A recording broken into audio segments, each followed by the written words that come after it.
නමස්කාර වේවා බුදුරුවනට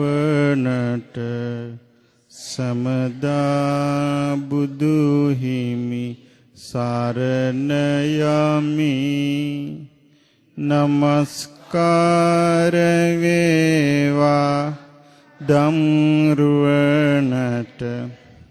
සමදා සදහම් සරණ යමි. නමස්කාර වේවා සංඝරුවනට සමදා මහා සංඝ සරණ යමි. නමස්කාර වේවා තුනුරුවනට සමදා තිසරණ සරණ යමි. සාදු සාදු සාදු. පින්වත්නි, ඔබ දැන් ඉගෙන ගන්න සූදානම් වෙන්නේ අපේ ගෞතම බුදුරජාණන් වහන්සේගේ බුද්ධ ශාසනයේ වැඩ සිටිය මහානුභාව සම්පන්න උතුම් රහතන් වහන්සේ නමක් ගැනයි. ඒ රහතන් වහන්සේ ධර්මයට ආවේ කොහොමද කියලා මේ දේශනාවේ විස්තර වෙනවා. මේ සඳහන් වෙන්නේ මජ්ක්‍ධිම නිකායේ. මේ සූත්‍ර දේශනාවේ නම අඟුලිමාල සූත්‍රය.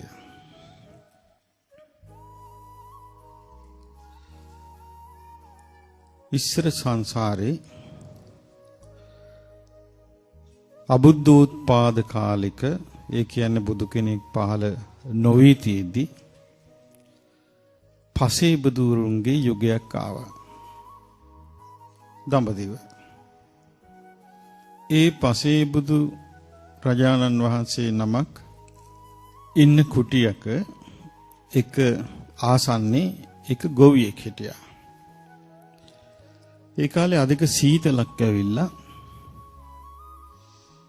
වැස්සත් එක්ක මේ පසේ බුදුරජාණන් වහන්සේ සීතලෙන් ගැහිමින් ඉන්නවා. අර ගොවියා දැක්කා. දැකලා හිතුණා අනේ මුන්වහන්සේට හරි සීතලයි නෝය. මේ අධික සීතල නැති කරන්න මං ගිනි අවුලවන්න ඕනේ, ගිනි කබලක් හදන්න ඕනේ කියලා ඒ දර කැබලි එකතු කළා, ගිනි ගොඩක් ගහලා පසේ බුදුරජාණන් වහන්සේට රස්නේ සැලැස්සුවා. සීතලෙන් පෙළෙන කෙනෙකුට උණුසුම ලබා දුන්නා. ඒ කෙනා නිකන් කෙනෙක් නෙමෙයි, පසේ බුදුරජාණන් වහන්සේ නමයි. මේකේ අනුසස් උපනුපං ආත්මේ කාය බලේ ලැබුණා 7 දිනෙකුගේ. එක්තරා අවස්ථාවක ඒ සීතලෙන් පෙළෙන පිරිසකට කම්බිලි, ඒකේ පොරෝනා බ්ලැන්කට් පූජා කළා තියෙනවා. මේ වගේ පින්දහම් කරගෙන ආපු කෙනෙක්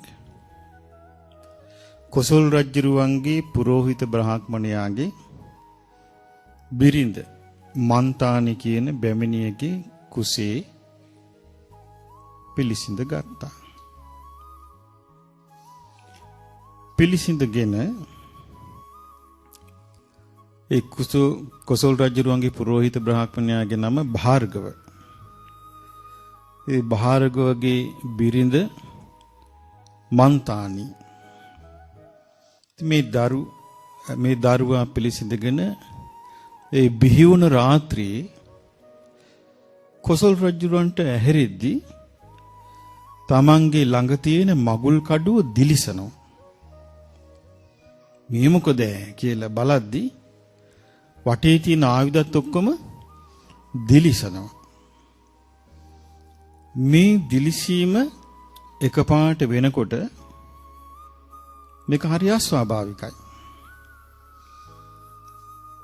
ඊට පස්සේ පාන්දරින් ඇවිදින් ඒ ආයුධ ගබඩාව බාරව ඉන්න කෙනා කිව්වා දේවයන් වහන්සේ ඊ රාත්‍රී හරි පුදුම දෙයක් වුණා. සීළු ආයුධ දිලිසුණා කිව්වා. පාන්දර රාජසේවයට ආපු පුරෝහිත බ්‍රාහ්මණයා භාර්ගව රජුරුවන්ගෙන් අහනවා දේවයන් වහන්සේ සුවසී සැතපුණාද? අනේ බ්‍රාහ්මණය මොන සැපයක්ද? මම මේ ඊයේ රෑ බය වෙලා ඉන්නේ. මගේ ළඟ තිබිච්ච කඩුව අස්වාභාවික විදිහට දිලිසුණා. මේ මාලිගාවේ හැමතැනම ආයුධ දිලිසුණා. ආයුධ ගබඩාවේ ආයුධත් දිලිසුණා. මහා විපතක ලකුණු. මට නම් හිතෙන්නේ මේක මහා අසුබ ලකුණක් කියලා. එතකොට කියනවා දේවයන් වහන්සේ මේ ආයුධ දිලිසිච්ච වෙලාවේ අපේ ගෙදරත් යමක් වුණා. ඒ මොකද්ද? අපේ බිරිඳට දරුවෙක් උපන්නා. කියනවා දේවයන් වහන්සේ ඒ දරුවා උපන්න බවට ලකුණයි කිව්වා ඔය. එතකොට අහනවා ඒ බ්‍රාහ්මණය ඒ කියන්නේ මේ දරුවාගේ අනාගතය මොකන්ද? දේවයන් වහන්සේ මේ දරුවා මහ දරුණු මිනිමරුවෙක් වෙනවා කිව්වා. දරුණු සොරෙක් වෙනවා කිව්වා. එතකොට මේ සොරෙක් වෙන්නේ සොර කණ්ඩායමකටද? මෙයා තනි හොරෙක්ද? කණ්ඩායමක් නැහැ කිව්වා මෙයාට. මෙයා තනි හොරෙක් කිව්වා. නමුත් මෙයාගෙන් හානි වෙන්න කලින් දේවයන් වහන්සේ මම මේ කොළුව මල්ල දාන්නද කියලා ඇහුවා. තාත්තා අහනවා කාගෙන්ද අහන්නේ? රජුරුවන්ගෙන්. රජුරුවෝ එපා. අපි බලමු ටිකක්. අනන්න ඕනේ කියලා. ඊට පස්සේ පුරෝහිත බ්‍රාහ්මණයා මේ පොඩි දරුවට නමක් තිබ්බා. මොකද්ද? ඔව්. අහිංසක. අහිංසක කියන්නේ හිංසා නොකරන්නා කියන එක. හිංසා නොකරන්නා කියලා අහිංසක කියලා නම තිබ්බා. පුංචි සන්දියේ කාට වුණත් ගොඩක් මතක හිටින්නේ නෑනේ පොඩි කාලේ. එහෙම ගියාට බැලුවට මතක නෑනේ. ඉතින් මේ පොඩි දරුවත් පොඩි සන්දියේ සවැත් නුවර සිටිද්දී භික්ෂුන් වහන්සේලා දකින්න ඇති. බුදුරජාණන් වහන්සේව දකින්න ඇති. නමුත් මේ දරුවාට තේරෙන වයසෙද්දී ටිකක් ලොකු ඒ කියන්නේ අවුරුදු 7-8 9 වෙද්දී මේ දරුවාව ඇරලෙව්වා ඈත ඉගෙන ගන්න. තක්ෂශිලාවට. තක්ෂශිලා තියෙන්නේ ගොඩාක් ඈත. වර්තමානයේ අපි කිව්වොත් පාකිස්තානයේ. ඇෆ්ගනිස්තාන් වලට කෙට්ටුව. ඉස්සර ගන්ධාර වලනේ. ගන්ධාර තමයි දැන් කන්දහාර කියන්නේ. ඇෆ්ගනිස්තානයේ අගනගරේ. දැන් මිසදිටු බලකොටු. ඉතින් ඒ කාලේ ඔය තක්ෂශිලාවට මේ ළමයා ගියාම ඉතින් අවුරුදු ගණන් ඉගෙන ගන්න ඕනේ. ගුරු ගෙදර. දැන් මේ ළමයා දැන් හිමින් ගුරු ගෙදර ශිල්ප හදාරනවා. දැන් කාලයක් යනකොට දැන් මේ ළමයා තරුණයෙක්. තාම ගුරු ගෙදර ශිල්ප හදාරනවා. එතකොට දිසාපාමොක් ආචාර්යවරයා හැම දෙයකටම කතා කරන්නේ මේ ළමයාට. අහිංසක මෙහෙන්ද, අහිංසක මට අරක ගේන්න, අහිංසක මේ මගේ වස්ත්‍රය ගන්න කියලා හැමදේටම කතා කරන්නේ මේ ළමයාට. මේ ළමයා ඊටාම කීකරුව ශිල්ප ශාස්ත්‍රයේ හදාරනවා. දැන් හැම දෙයකටම මේ ළමයාට කතා කරද්දී දිසාපාමොක් ආචාර්යවරයා පිරිසමැද්දේ කැපිපෙවුනේ කවුද? මේ ළමයා. පිරිසමැද්දේ මේ තරුණයා කැපිපෙනකොට අනිත් අයට මොකද්ද ඇති වෙච්ච එක? අනිත් අය කොටම ඇතුනේ මොකද්ද? ඔව් සුව කළ නොහැකි සුව කිරීමට අසීරු රෝගේ. මොකද්ද? ඉරිසියාව. ඉරිසියාව ඇති වුණා අනිත් කොල්ලන්ට. ඇති වෙලා කතා වුණා හැම දෙයකටම මේකවනේ හොයන්නේ. හැම දෙයකටම ಗುಣ කියන්නේ මේක ගැනනේ.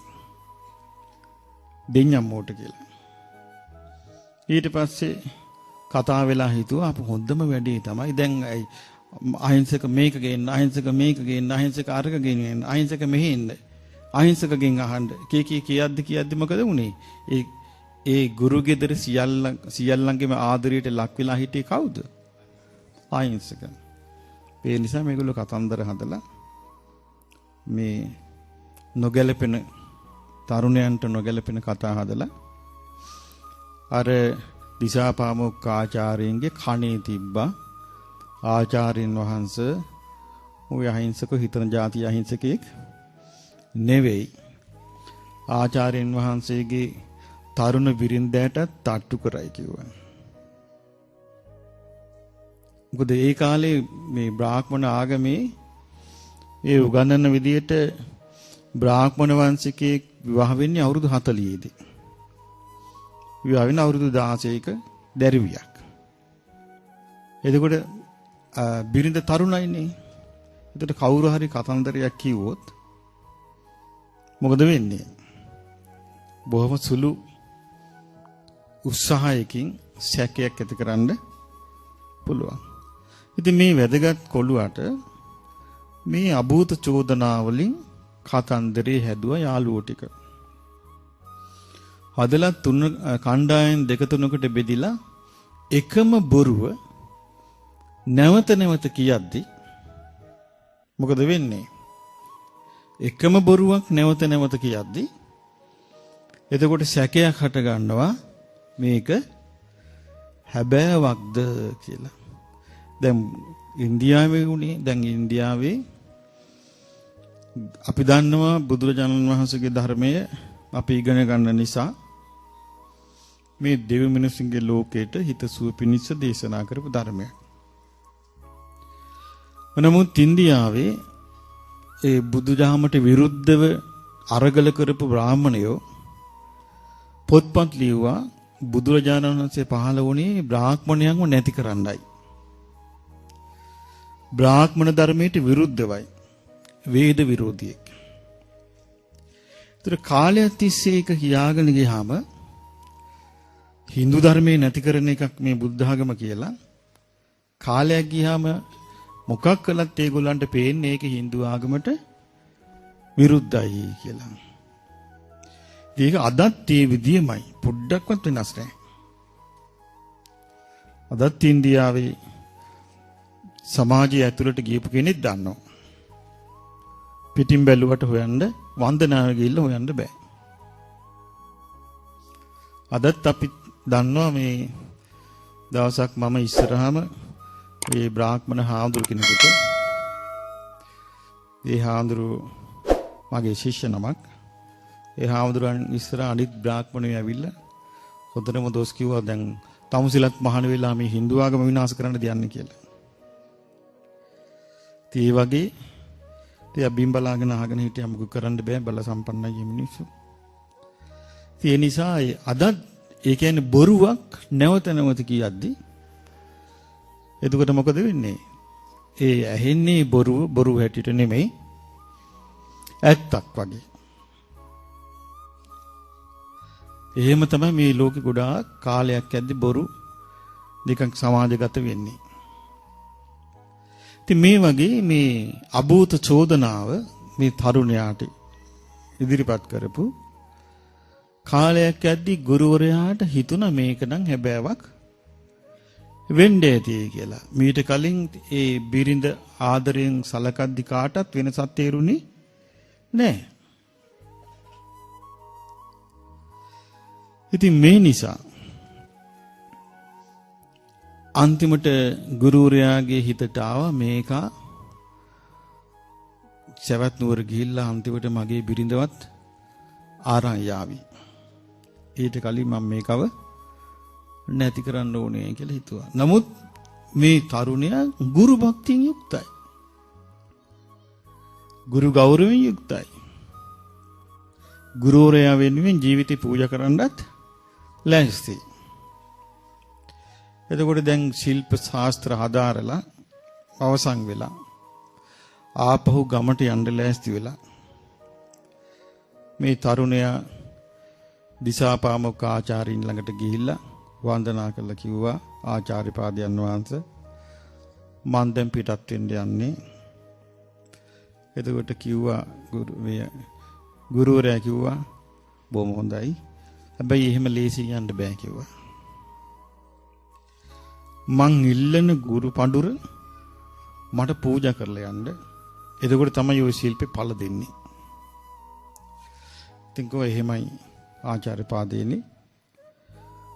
ඔබ වහන්සේ ඉල්ලන ගුරු පඬුර මං දෙන්න ලෑස්ති කිව්වා. කිව්වහම මොකද බමුණු මොළේත් හරිය කට්ට මොළයක්. මේ බමුණු කියලා කියන්නේ මේ ලෝකේ හරි සියුම් විදියට කල්පනා කරන්න පුළුවන් පිරිසක්. ඉන්දියාවේ ජනගහනයෙන් 7% බ්‍රාහ්මණ. ඉන්දියාව පාලනය කරන්නේ ඒගොල්ලෝ. ඒකයි. ඉතින් ඒ නිසා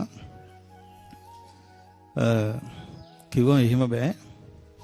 මම කියන දේ ගුරු පඬුර හැටියට දෙන්න ඕනේ. මොකද්ද මන් දෙන්නම් කිව්වා. කිව්වා ඇඟිලි 1000ක් මිනිසු මරා එතන කිව්වේ මිනිසු 1000ක් මරන්න කියලා කිව්වේ. ඒ 1000 කියන්නේ එක්කෙනෙකුගෙන් එක ඇඟිල්ලයි ගන්න කිව්වේ. මිනිසු 1000ක් මරලා මාලයක් හදලා මට ගෙනත් දීපන් කිව්වා.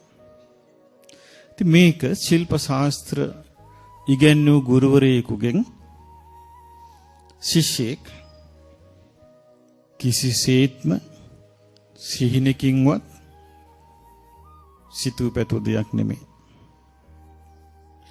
නමුත් මේක අහදී අහිංසකට මොනව හිතෙන්නේ නැද්ද ඒ වෙලාවේ? බලන්න මේ සංසාරයේ යන ගමනේ භයානකකම. දැන් මේ වගේ අනුන්ගේ කුමන්ත්‍රණ වලට අහුුනේ තමන්ගේ දක්ෂකම ඉන්නේ. තමන් දක්ෂ නිසානේ කට්ටිය එකතු වෙලා කුමන්ත්‍රණ යටෙව්වේ. අදත් ඔහොම කොච්චර වෙනවද? ඉතින් ඒ නිසා මේ සසරේ තියෙන නීචකම නේද? සසර යන්න ගියාම අද පේන්නේ නැද්ද මේ මිනිසුන්ට වෙන දේවල්? පොඩි දරුවන්ට මහා නරක කලදසාවක්. ඉස්සර අපි පොඩි කාලේ මට මතකයි අන්තිමට නිදාගන්නේ අපේ ගෙදර අම්මා. අම්මා ටෝච් එක අරගෙන ඇඳවල වලට ඇඳ යටට ගහනවා අපි නිදාගත්තාම. අපි ඇඳේ ඉඳලා බලන් ඉඳලා තියෙනවා. ඒ මොකද සත්තු සරපා ඉන්නවද? සමහර අවස්ථාවල බිමත් පැදුරු දාලා බුදියනවනේ. දොරවල් වහලාද, ජනේලෙ වහලාද ඔක්කොම බලනවා. දැන් මොකුත් නැහැ. හායි ගාලා දොරවල් දැරලා අම්මා ටීවී එක දිහා බලන් ඉඳලා පුටුවේම නින්දයනවා. ළමයි වැටිච්ච ඇඟල බුදි. කොච්චර මේ විනාශ වෙලාද? ඒකයි. ගමනක් යනකොට අම්මලා අපිට කියනවා මට මතක තාත්තා කියනවා පුතේ මේ ඇඟිල්ල අතාරින්න එපා කියලා අපිට දෙනවා ඇඟිල්ල අල්ලගන්න. දැන් එහෙම නෑ. ළමයි වෙනම යනවා, දෙමව්පිය වෙනම යනවා. ආරක්ෂාව ගැන පොඩ්ඩක් වන්නේ කල්පනාවක්. ඒ නිසා මම අද මේ බණහන අයට කියන්න කැමති දරුවොත් ඉන්න නිසා මේ දරුවන් ඇක්සිඩන්ට් වලින් ඊළඟට මේ උපද්‍රව වලින් උපක්‍රම වලින් මැරෙන විදිය හරි හිතා ගන්න බැරි විකෘතියක්. මේ නිසා ඉක්මනින් ඔයගොල්ලන්ගේ දරුවොත් එක්ක රුවන්වැලි සෑය වදින්න යන්න. ඉක්මනින් රුවන්වැලි සෑය වන්දනා කළා. රුවන්වැලි සෑයට ලං වෙලා හොඳට හඬ නගා පිරිත් කියලා රුවන්වැලි සෑයේ පාදමට නලල තියලා මේ දරුවන්ගේ ඔක්කොගෙම ඒ දෙමව්පියෝ ඒ දරුවන්ගේ හිසට අත තියලා මේ දරුවා නම කියලා මේ දරුවා බුදුරජාණන් වහන්සේට බාරයි ත්‍රිවිධ රත්නයට බාරයි සම්මා දිට්ඨියෙන් යුක්ත දෙවියන්ට බාරයි මේ දරුවාට ආරක්ෂා ලැබේවා කියලා දරුවන්ට සිත් පතන්න. මොකද මේ යන විදිය එච්චර සතුටුදායක නැහැ. මහා විකෘතියක් තියෙන නිසා. ඒ නිසා ඒ බඳු සමාජයක ඔයගොල්ලෝ ඉක්මනට ඒක කරන්න ආරක්ෂාවට. ඉතින් මේ අඟුලිමාලට ඒ කාලේ නම අහිංසකට හිතා ගන්න බෑ මොකද්ද මේ දීපු උපදේශය. මොකද්ද මේ තමන්ගේ ගුරුවරයා තමන්ගෙන් බලාපොරොත්තු වෙන ගුරු පඬුර. අනික ඒකට විරුද්ධව මොකක් කතා කළේ නෑ. අයිය ආචාර්යයන් වහන්සේ මට මෙහෙම කරන්නේ. ඇයි මගේ මේ වගේ එකක් බලාපොරොත්තු වෙන්නේ කියලා ඇහුවේ නෑ. බලන්න කීකරුකම. ඊට පස්සේ මොකද කළේ? කඩුවක් ගත්තා. වනාන්තරයට ගියා. වන වැදුනා. ජාලින කියන වනයේට ගියේ. කොසල් රජුගේ රාජධානියට ආйти. දැන් ඔන්න ටික කලක් ගියාම ආරංචි වෙනවා. මොකක්ද ආරංචි වෙන්නේ? භයානක විකෘති මිනිසෙක් බීසුණු හොරෙක් ඉන්නවා. මේ හොරා මිනිස්සුන්ගේ කන කරාභරණ ගන්නෙ නැහැ. සල්ලි භාගේ ගන්නෙ නැහැ. මරලා ඇඟිල්ලක් ගන්නවා. කියලා මේ කතන්දරේ ගියා. අනික මුල්ම කාලේ මේ තරුණයා මොකද කළේ? මේ මරලා ගන්න කපන ඇඟිලි එකතු කරනවා. දවස් 2යි 3 ඇඟිල්ල කුණු වෙනවා. එතකොට එක්ක සත්තු කනවා තියාගන්න බෑ. දැන් බැරිම තැන මේ කල්පනා කළා මේකට හොඳම වැඩේ තමයි වැලක් ගැට ගහගෙන කපන ඇඟිල්ල බෙල්ල ඉල්ල ගන්නවා කියලා. ඉතින් කොහොමද මේ බෙල්ලි මාලයක් ඉල්ලගෙන ඉන්නකොට අපිට හිතා ගන්න පුළුවන්ද? ලී ගඳ ගගහ සමහරට ඉල්ලන් ඉන්න කුණු වෙනවා. එතකොට මේ සම්පූර්ණම මේ ළමයා මේ තරුණයා විකෘතුණා නේද? දැන් පැතුරුණා මේ ඇඟිලි මාලේ දාගෙන ඉන්න නිසා අඟුලි මාල කියලා. දැන් මෙයා දැන් කාලයක් ගිහිල්ලා දැන් පලාත කෙනෙක් යන්නේ. ඇයි මෙයාට පුළුවන් 77 දිනකුගේ හයිය තියෙනවනේ. ඕන කෙනෙක් පෙරලලා අල්ලනවා. ඊට පස්සේ මහා ජනයා කෝසල රාජ මාලිගයේ මිදුලට රැස් වුණා. රැස්ලා කෑ ගහන්න ගත්තා. මේ විශාලීපත්තියක් වෙලා මේ ගම් වනසනවා, නියංගම් වනසනවා, මේ මිනිස්සු මරලා ඇඟිලි විදලා මාලයක් හදාගෙන මේ පැලඳගෙන ඉන්න හොරෙක් ඉන්නවා. මේකට මොකක් හරි කරලා මේ පුද්ගලයාව මේ ජනපදයෙන් අයින් කරලා දාන්න මේ පුද්ගලයා විනාශ කරන්න කියලා මිනිස්සු ඇවිල්ලා ඉල්ලා හිටියේ. දැන් දැක්කනේ මේ පිළපාල ගිහිල්ලා මේක ඉල්ලනවා අර ගෑන් ළමගේ සිද්ධිය දැක්කනේ. මේ වගේ මිනිස්සු කෑ ගහ ඉල්ලා හිටියා. රජුරෝ සේනාව යවනවා, සේනාවත් මරනවා. ඉතින් බැරිම තැන කල්පනා කළා මේ අශ්වය 500ක රජුරුවත් එක්කම මහා සේනාවක් යන්න මේ පුද්ගලයාව විනාශ කරන්න. දැන් මේක ආරංචි වුණා අර අම්මට. කාගේ අම්මටද? අහිංසකගේ අම්මට. ව්‍යාකරණේ කතාවක් තියෙනවා දෙව්දත් මවට මැනවි. දෙව්දත් කාට නොමනාප වුණත් මවට මනාපයි. ඒ වගේ දරුවෙක් මොන විදියට හිටියත් අම්මට ඒ දරුවා ලොකුයි. ඉතින් අම්මා කල්පනා කළා මගේ කොල්ලා මේ මැරෙන්න යන්නේ. ඊට කලින් මම ගිහිල්ලා බේර ගන්න ඕනේ කියලා අම්මා හොරෙන්ම පිටත් වුණා. දැන් බුදුරජාණන් වහන්සේ බලන්නේ ඒ චින සිද්ධි එදා බලද්දී මහා කරුණා සමාපත්තිය සමවැදිලා උන්වහන්සේට පෙවුනේ කාවද? මේ අඟුලිමාලව පෙවුනේ. මේ අඟුලිමාල මහා රහතන් වහන්සේ නමක් වෙන්න පින් කරපු කෙනා. මහා රහතන් වහන්සේ නමක් වෙන්න පින කරපු ඒ ආත්මේම ඒහි භික්ෂු පැවිද්ද ලබන රහත් ඵලයට පත් වෙන කෙනත් මෙවැනි විපත්ති වලට මදුන් වුණා නම් දැක්කද මේ සසරේ හැටි? ඉතින් බුදුරජාණන් වහන්සේ දැක්කා එදා තවත් දෙයක් වෙන්න යන්නේ. මොකද්ද? ආනන්තරීය පාප කර්ම වෙන්න යන්නේ. දැන් ඔන්න අඟුලිමාලට ඈතින් පේනවා අම්මා. කඩුව අතට ගත්තා. අරගෙන යන්නේ ලෑස්ති වෙනකොට පේනවා ශ්‍රමණේක් අනිත් පැත්තෙන්. එතකොට අම්මව අමතක වුණා. ඉතින් එදා බුදුරජාණන් වහන්සේ අඟුලිමාල සොයාගෙන යන ගමන ගැන මේ සූත්‍රයේ ආරම්භයේ සඳහන් වෙනවා. සඳහන් වෙන ඒ දවස්වල අඟුලිමාල කියලා දරුණු සොරෙක් හිටියා. මේ දරුණු සොරා ඉන්න වනාන්තරයට යන පාරේ බුදුරජාණන් වහන්සේ වඩිනවා.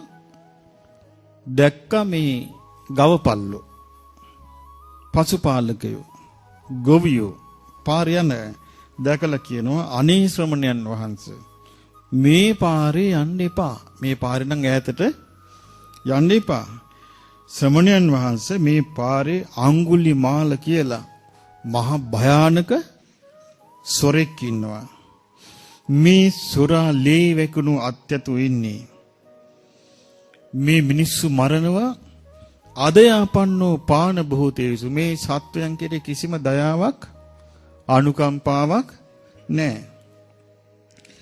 මිනිස්සු මරමරා ඇඟිලි විදලා මාලයක් කරගෙන මේ මාලේ දාගෙන මේ පුද්ගලයා ඉන්නේ. ඒ නිසා යන්න නම් එපා කිව්වා. ඉතින් බුදුරජාණන් වහන්සේ නිස්සද්ද වුණා. දෙවෙනි වතාවෙත් කිව්වා. එතකොටත් නිස්සද්ද වුණා. තුන්වෙනි වතාවෙත් කිව්වා. නිස්සද්ද වුණා. එතකොට දැන් අර අම්මා ඈත පෙනිද්දි එකපාරටම අඟුලිමාල දැක්කේ අම්මව දැකලා අනිත් පැත්තෙන් දැක්කේ කාවද? බුදුරජාණන් වහන්සේව. දැකලා හිතනවා අච්චරියං වතබෝ. පුදුම ආශ්චර්යයක් නොවේ. අබ්බූතං අතබෝ. පුදුම මේ අద్భుත දෙයක් නොවේ.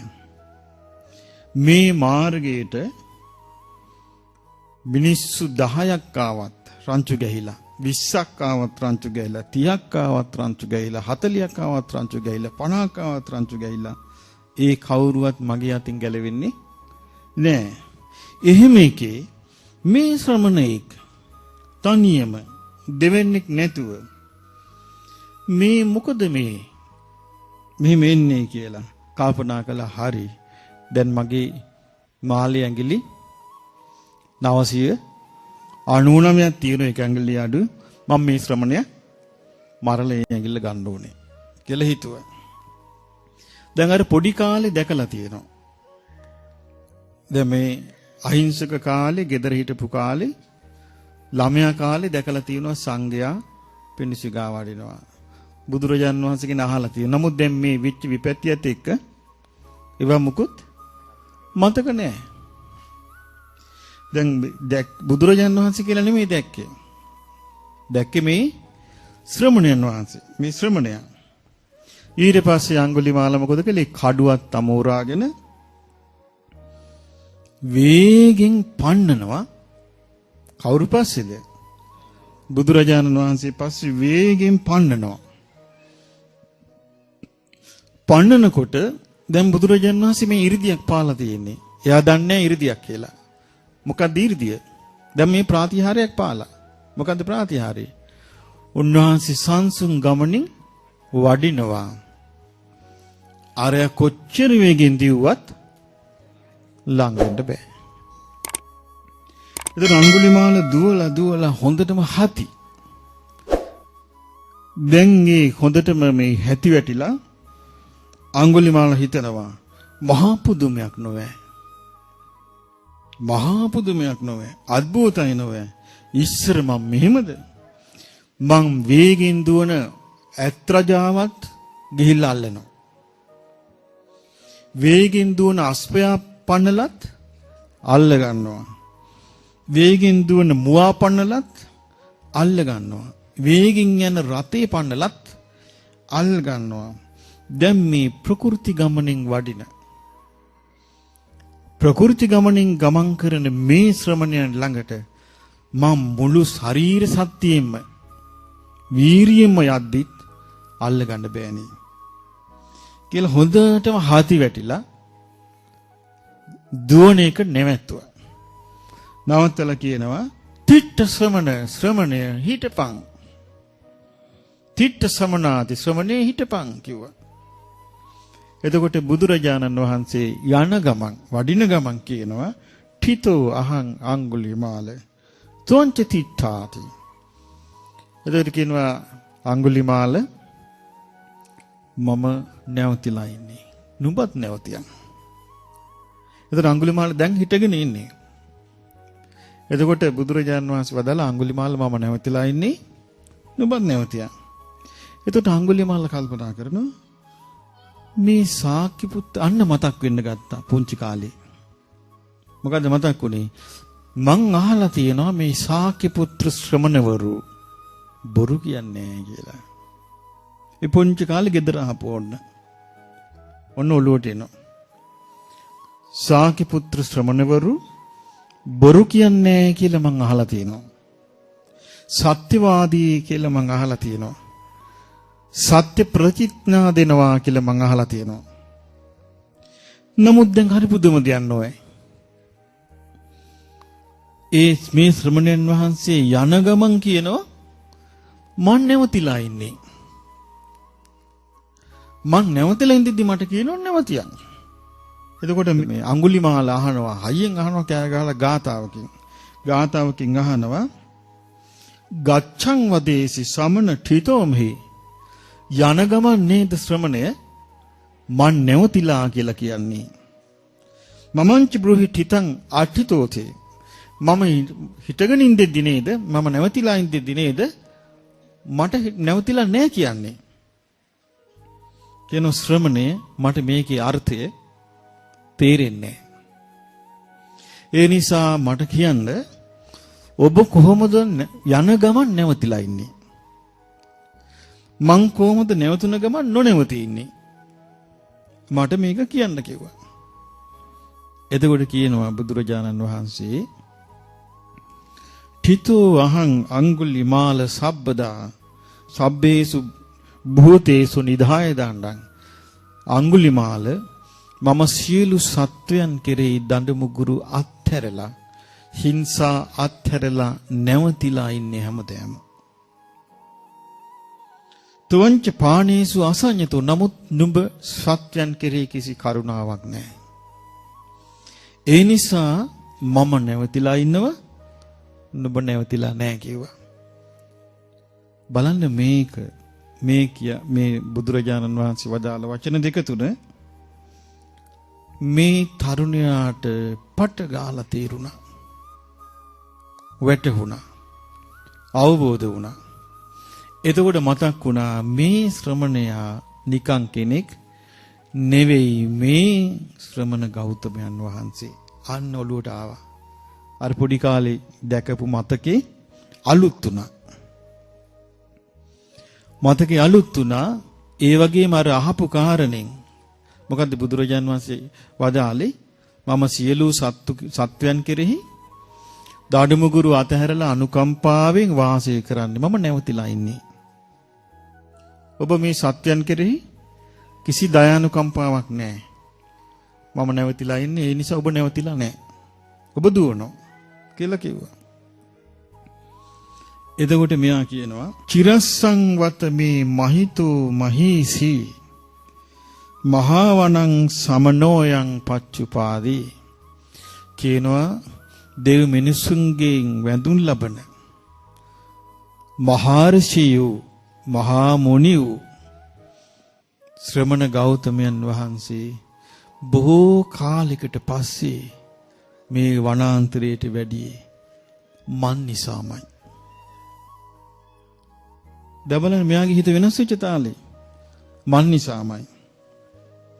කින ඒ නිසා මා කාලයක් තිස්සේ මේ කර හිටපු මේ දහසක් පව් මම මේ සියල්ල අත්හරිනවා. මට ඔබ වහන්සේ මේ වදාළ ගාථාවේ අර්ථ තේරුණා. බලන්න මේ හොරාට මේ හොරා ඒ දමනී වීමත් එක්ක නේද උනේ. ඒ දුවනවා පන්නගෙන ලං වෙන්න බෑ. එතකොට ඊට පස්සේ මොකද වුනේ මේ සොරා? තමන්ගේ තිබිච්ච අවියාවුද මාලා කඩලා දාලා මොකද කළේ? ඒ ඔක්කොම වනාන්තරේ වලකට දැම්මා. දාලා දූගෙන ඇවිල්ලා දැන් මෙයාට තීරණ මට යන්න තැනක් නැහැ වෙන. මෙයාට යන්න තැනක් නැහැ. කියන්න කෙනෙක් නැහැ. මෙයාට මේ ලෝකෙ කිසිම පිහිටක් නැහැ. මොකද මෙයා මෙහෙම හිටියොත් අනිවාර්යයෙන්ම රාජදණ්ඩනයටත් අහු වෙනවා. ඒ නිසා මෙයාට කිසිම පිළිසරණක් නැහැ. බුදුරජාණන් වහන්සේගේ සරණ හොයාගෙන ආවා. ඇවිල්ලා කියනවා ස්වාමීනි අනේ මාව පැවිදි කරගන්න. බලන්න මේ පොඩි වෙලාවකින් වෙනස් වෙච්ච හැටි. අනේ මාව පැවිදි කරගන්න. බුද්ධෝචකෝ කාරුණිකෝ මහේසි මහා කාරුණික වූ මහර්ෂියෝ බුදුරජාණන් වහන්සේ යෝ සත්තා ලෝකස්ස සදේවකස්ස දෙවියන් සහිත ලෝකයාගේ ශාස්ත්‍රුන් වහන්සේ. දෙවියන් සහිත ලෝකයාගේ ශාස්ත්‍රුන් වහන්සේ මහා කාරුණික මහර්ෂින් වහන්සේ දැන් අර මේ ලේ වැකුණු ශරීරය ඇති කිලුටු ශරීරය ඇති කාලයක් නාලා නැති හිස රැවුල් වවාගත්තු මේ පිළිකුල් කටයුතු පුද්ගලයා සම්පූර්ණ අර තමන්ගේ ආයුධ ඊළඟට පැලඳගෙන හිටියේ මේ ඇඟිලි මාල ඔක්කොම වීසි කළා පහලට ඇවිල්ලා වැඳගෙන මොකද්ද මේ ඉල්ලන්නේ? පැවිද්ද ඉල්ලනකට බුදුරජාණන් වහන්සේ අත දික් කරලා ඒ අඟුලිමාලට කියනවා භික්ෂුව. අඟුලිමාල නෙමෙයි කියන්නේ. මොකද්ද කියන්නේ? භික්ෂුව එන්න. මේ බුද්ධ ශාසනේ මම මනාකොට ධර්මයේ දේශනා කළා තියෙන මේ ධර්මයේ හැසිරෙන්න. කියපු ගමන් ආර හොරාගේ තිබිච්ච චෞර වේශය නොපෙනී යනවා. කේස් රවුල් නොපෙනී යනවා. අර කිලුටු නොපෙනී යනවා. ඉරිදි බලයෙන් සිවුරු පෙරවිලා පාත්‍ර ඇතුව බුදුරජාණන් වහන්සේ ළඟ පෙනී හිටිනවා. ඉතින් දැන් බුදුරජාණන් වහන්සේ ආපහු වඩිනවා. දැන් මිනිස්සුන්ට පේනවා කලින් වඩිද්දි තනියම වැඩි. දැන් තවත් භික්ෂුවක් වඩිනවා. හැබැයි කවුරුත් අඳුරන්නේ නැහැ. ඇයි ඉස්රාවුල් බාලා ශාන්ත පීවි ගමනින් බුදුරජාණන් වහන්සේ පිටිපස්සෙන් වඩිනවා. දැන් බුදුරජාණන් වහන්සේ එහෙම බඩලා දැන් මෙයා මේ අඟුලිමාල තෙරුන් සවැත් නුවර ජේතවනයේ වැඩ සිටිනවා. දැන් ඔන්න පසේනදී කොසල් රජතුමා දැන් සේනාවත් සමග අඟුලිමාල මහා සුරාව අල්ලන් දෙන්න පිටත් වෙන කලින් කල්පනා කළා කෝකටත් ඔය කියන සතා දරුණුයි. ඒ නිසා අඟුලිමාල සුරාව අල්ලගන්න කලින් භාග්‍යතුන් වහන්සේ මුණ ගැහින එක හොඳයි. උන්වහන්සේ මේ ගමන සුදුසුයි කියාවි. නැත්තම් නවතින්න කියාවි. ඉතින් මේ මහා සේනාව සමග ජේතවනාරාමේ ආසන්නයට ගිහිල්ලා මේ කෝසල රජතුමා තමන්ගේ අස්ස කරත්තින් බැහැලා බුදුරජාණන් වහන්සේ ළඟට පාගමනින් ගියා. ගිහිල්ලා වන්දනා කළා. ඉතින් බුදුරජාණන් වහන්සේ අහනවා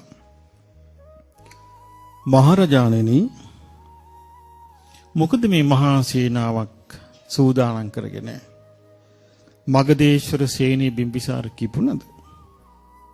බුදුරජාණන් වහන්සේ දන්නවා මේ මොකද මේ කියලා. මේ කාරණේ අහගන්න. මාතුකාව ආවේ නැත්නම් මෙයා ටික කියාගන්න බෑනේ කෙලින්. මගධේශ්වර බිම්බිසාර කිපුණද? එහෙම නැත්නම් විශාලා මහනුවර ලිච්ඡවීන් කිපුණද? එහෙම නැත්නම් වෙනත් පසමිතුරෙක් කිපුණද කියලා ඇහුවා. ඉතින් කියනවා අනේ ස්වාමීනි එහෙම නෑ. මගධේශ්වර බිම්බිසාරයන් කිපුණේ නෑ. වෛශාලී ලිච්ඡවීන් කිපුණෙත් නෑ. වෙනත් පසමිතුරෙකුගේ නෙමෙයි. මේ මහා හොරෙක් අඟුලිමාල කියලා මහා ක්‍රූර දරුණු පුද්ගලෙක් මේ අතේ ලේ වැකුණු අත්‍යතිව කිසි දයාවක් අනුකම්පාවක් නැතුව අනේ ස්වාමීනි මේ ගම් නැති කළා. නියංග නැති කළා. ජනපද නැති කළා. මේක කරන්නේ මිනිස්සු මරමරා ගිල්ලක් අරගෙන මාලයක් කරන් පැලඳගෙන ඉන්නවා නොවේ කියලා කිව්වා. බුදුරජාණන් වහන්සේ අහනවා මහරජාණෙනි ඔබට මේ අඟුලිමාල දකින්න ලැබුණොත් කිස් රැවුල් බාලා කසාවත් දරාගෙන පැවිදි වෙලා ප්‍රාණඝාතයෙන් වෙන් වෙලා සොරකමින් වෙන් වෙලා බොරු කීමෙන් වෙන් වෙලා උදේවරුවේ වළඳලා බ්‍රහ්මචාරී සීලේ සමාදන් වෙලා සීලවන්තව කල්යාණ ධර්මයන්ගෙන් යුක්තව ඉන්නවා ඔබ දැක්කොත් ඔබ මොකද කරන්නේ ඔහුට කියලා ඇහුවා. එතකොට කියනවා ස්වාමීනි එහෙම වුණොත් මං වෙන මොකද්ද කරන්නේ? මං ඔහුට වඳිනවා. මං ඔහු දැක්කාම උනස්ලින් නැගිටිනවා. මං ආසනෙන් වාඩි වෙන්න කියලා ආසනයකින් ඇරියුම් කරනවා. ඒ වගේම මං ඔහුට චීවර, පිණ්ඩපාත, සේනාසන, ගිලම්පස කියන සිව්පසෙන් උපස්ථාන කරනවා. මම ධාර්මික ආරක්ෂාව සපයනවා. අනේ ස්වාමීනි, එවැනි දුස්සීල පවිට පුද්ගලයන්ට ඔවැනි ශීලවන්ත බවක් කවදා ලැබෙවිද කියලා කිව්වා. එතකොට බුදුරජාණන් වහන්සේ මෙහෙම අත දික් කරලා කියනවා මහරජාණෙනි අර භික්ෂුව දිහා බලන්න. මේ ඉන්නේ අඟුලිමාල. එතකොටම කොසල් රජුරෝ ගැස්සිලා යනවා. ගැස්සිලා වෙවුලන්න ගන්නවා. මහා බයටපත් වෙනවා. තැති ගැනීමටපත් වෙනවා. ලොමු දහ ගැන්වෙනවා. දැන් බුදුරජාණන් වහන්සේ දැක්ක මේ රජුරුවන්ගේ ඇතිවෙච්ච වෙනස. තැති ගැනීම, ලොමු දහ ගැනීම දැක්කා. දැකලා කියනවා මහරජාණෙනි බය වෙන්න එපා. මහරජාණෙනි බය වෙන්න එපා. කිසිම අනතුරක් මෙයාගෙන් නැහැ.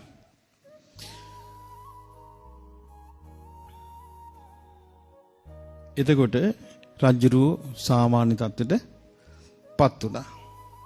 පත් වෙලා රජුරෝ අඟුලිමාල තෙරුන් ළඟට කිට්ටු වුණා. කිට්ටු වෙලා අහනවා ස්වාමීනි ආර්ය ඔබ වහන්සේ අඟුලිමාලද? මහරජේසේය. එතකොට ස්වාමීනි ඔබ වහන්සේගේ පියා මොන ගෝත්‍රයට අයිතිද? ඔබ වහන්සේගේ මව් මොන ගෝත්‍රයට අයිතිද? ඉතින් කියනවා මහරජාණෙනි මගේ පියාට කියන්නේ ගර්ග. කලින් කිව්වපි බහාර්ගව. මම මේකේ මොකක් හරි වචන වල පරිදිමක් වෙලක් දැන්න ඒ කාලේ පාඩම් කරද්දී මගේ පියාට කියන්නේ ගර්ග. මගේ අම්මට කියන්නේ මන්තානි. එතකොට මේ කොසල් රජු කියනවා එහෙනම් ස්වාමීනි ආර්ය වූ ගර්ග මන්තානි පුත්‍රය තෙමේ. ඔන්න අඟුලිමාලගේ නම කියන්නේ. ආර්ය වූ ගර්ග මන්තානි පුත්‍ර තෙමේ බුදු සසුනේහි සතුටින් වසත්වා කියනවා. බලන්න මේ කාලේ මිනිස්සු දියුණුද නැද්ද? හරි දියුණුයි. බුදු සසුනේහි සතුටින් වසත්වා ආර්ය වූ ගර්ග මන්තානි පුත්‍ර තිමේට පුත්‍රයන් හට මම සීවර පිණ්ඩපාත සේනාසන ගිලම්පස් වලින් මං උපස්ථාන කරවන්නම් කිව්වා. එතකොට අඟුලිමාල ඒ වෙද්දි අරණ්‍ය වාසය කරන අරණ්‍යක දුතාංගේ සමාදන් වෙච්ච භික්ෂුවක්. පිණ්ඩපාතිකාංගේ සමාදන් වෙච්ච භික්ෂුවක්. පංසකුලිකාංගේ සමාදන් වෙච්ච භික්ෂුවක්. තචීවරිකාංගේ සමාදන් වෙච්ච භික්ෂුවක්. ඉතින් කියනවා රජතුමාට රජතුමනි පින් සිද්ධ වේවා මට මේවා ඔක්කොම තියෙනවා. ඒ නිසා මට ඒවේ අවශ්‍යතාවයක් නැහැ කියලා. ඊට පස්සේ බුදුරජාණන් වහන්සේ ළඟට ආයමත් කොසල් රජුරෝ යනවා. ගිහිල්ලා වන්දනා කරලා කියනවා ස්වාමීනි ආශ්චර්යයි. ස්වාමීනි අద్භූතයි. භාග්‍යවතුන් වහන්සේ දමණය නොවූ සත්වයන් දමණය කරන සේක. ශාන්ත නොවූ සත්වයන් සංසිඳවන සේක. පිරිනිවන් පාපු නැති සත්වයන් පිරිනිවීමට පත් කරවන සේක. කියන ස්වාමිනී භාග්‍යවතුන් වහන්සේ අපට බැරි වුණා මේ දඬුවමින් අවියාවුදෙන් මේ පුද්ගලයාව මෙල්ල කරන්න අපට බැරි වුණා. නමුත් ස්වාමීනි භාග්‍යවතුන් වහන්සේ විසින් කිසි දඬුවමක් නොදී කිසි ආයුධයක් නැතුව මේ පුද්ගලයාව මෙල්ල කළා. ඒ නිසා ස්වාමීනි හරි සතුටුයි. එහෙනම් මං යන්නම් කියලා පිටත් වෙලා වන්දනා කළා ගියා. ඊට පස්සේ අඟුලිමාල තෙරු මේ වෙද්දි සෝතාපන්නයි. සෝතාපන්න රහත් වෙලා නැහැ. අඟුලිමාල තෙරුන් සමහර අවස්ථාවලදී මිනිස්සු දන්නේ නැහැනේ. දැන් අඟුලිමාල කියන එක දැකලා නැහැනේ. ඉතින් හොයලා තමයි අහගන්නේ කවුද කෝ අඟුලිමාල මහාන විලාලු කෝ මේ පුද්ගලයා කවුද කී බලනවා දැන් මිනිස්සු. සමහර අයට හොයාගන්න බෑ.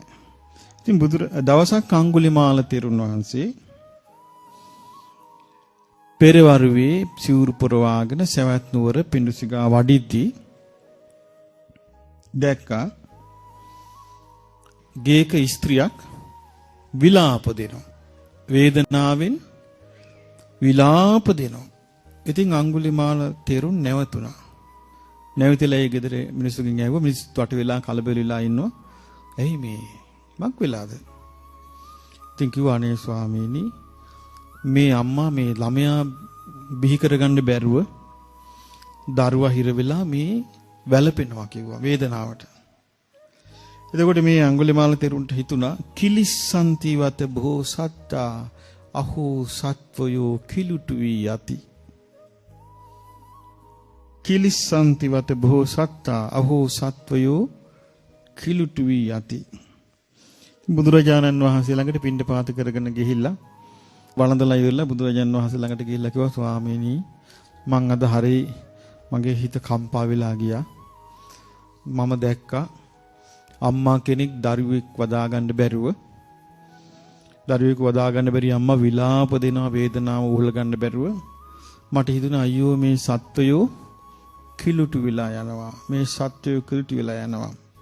එතන බුදුරජාණන් වහන්සේ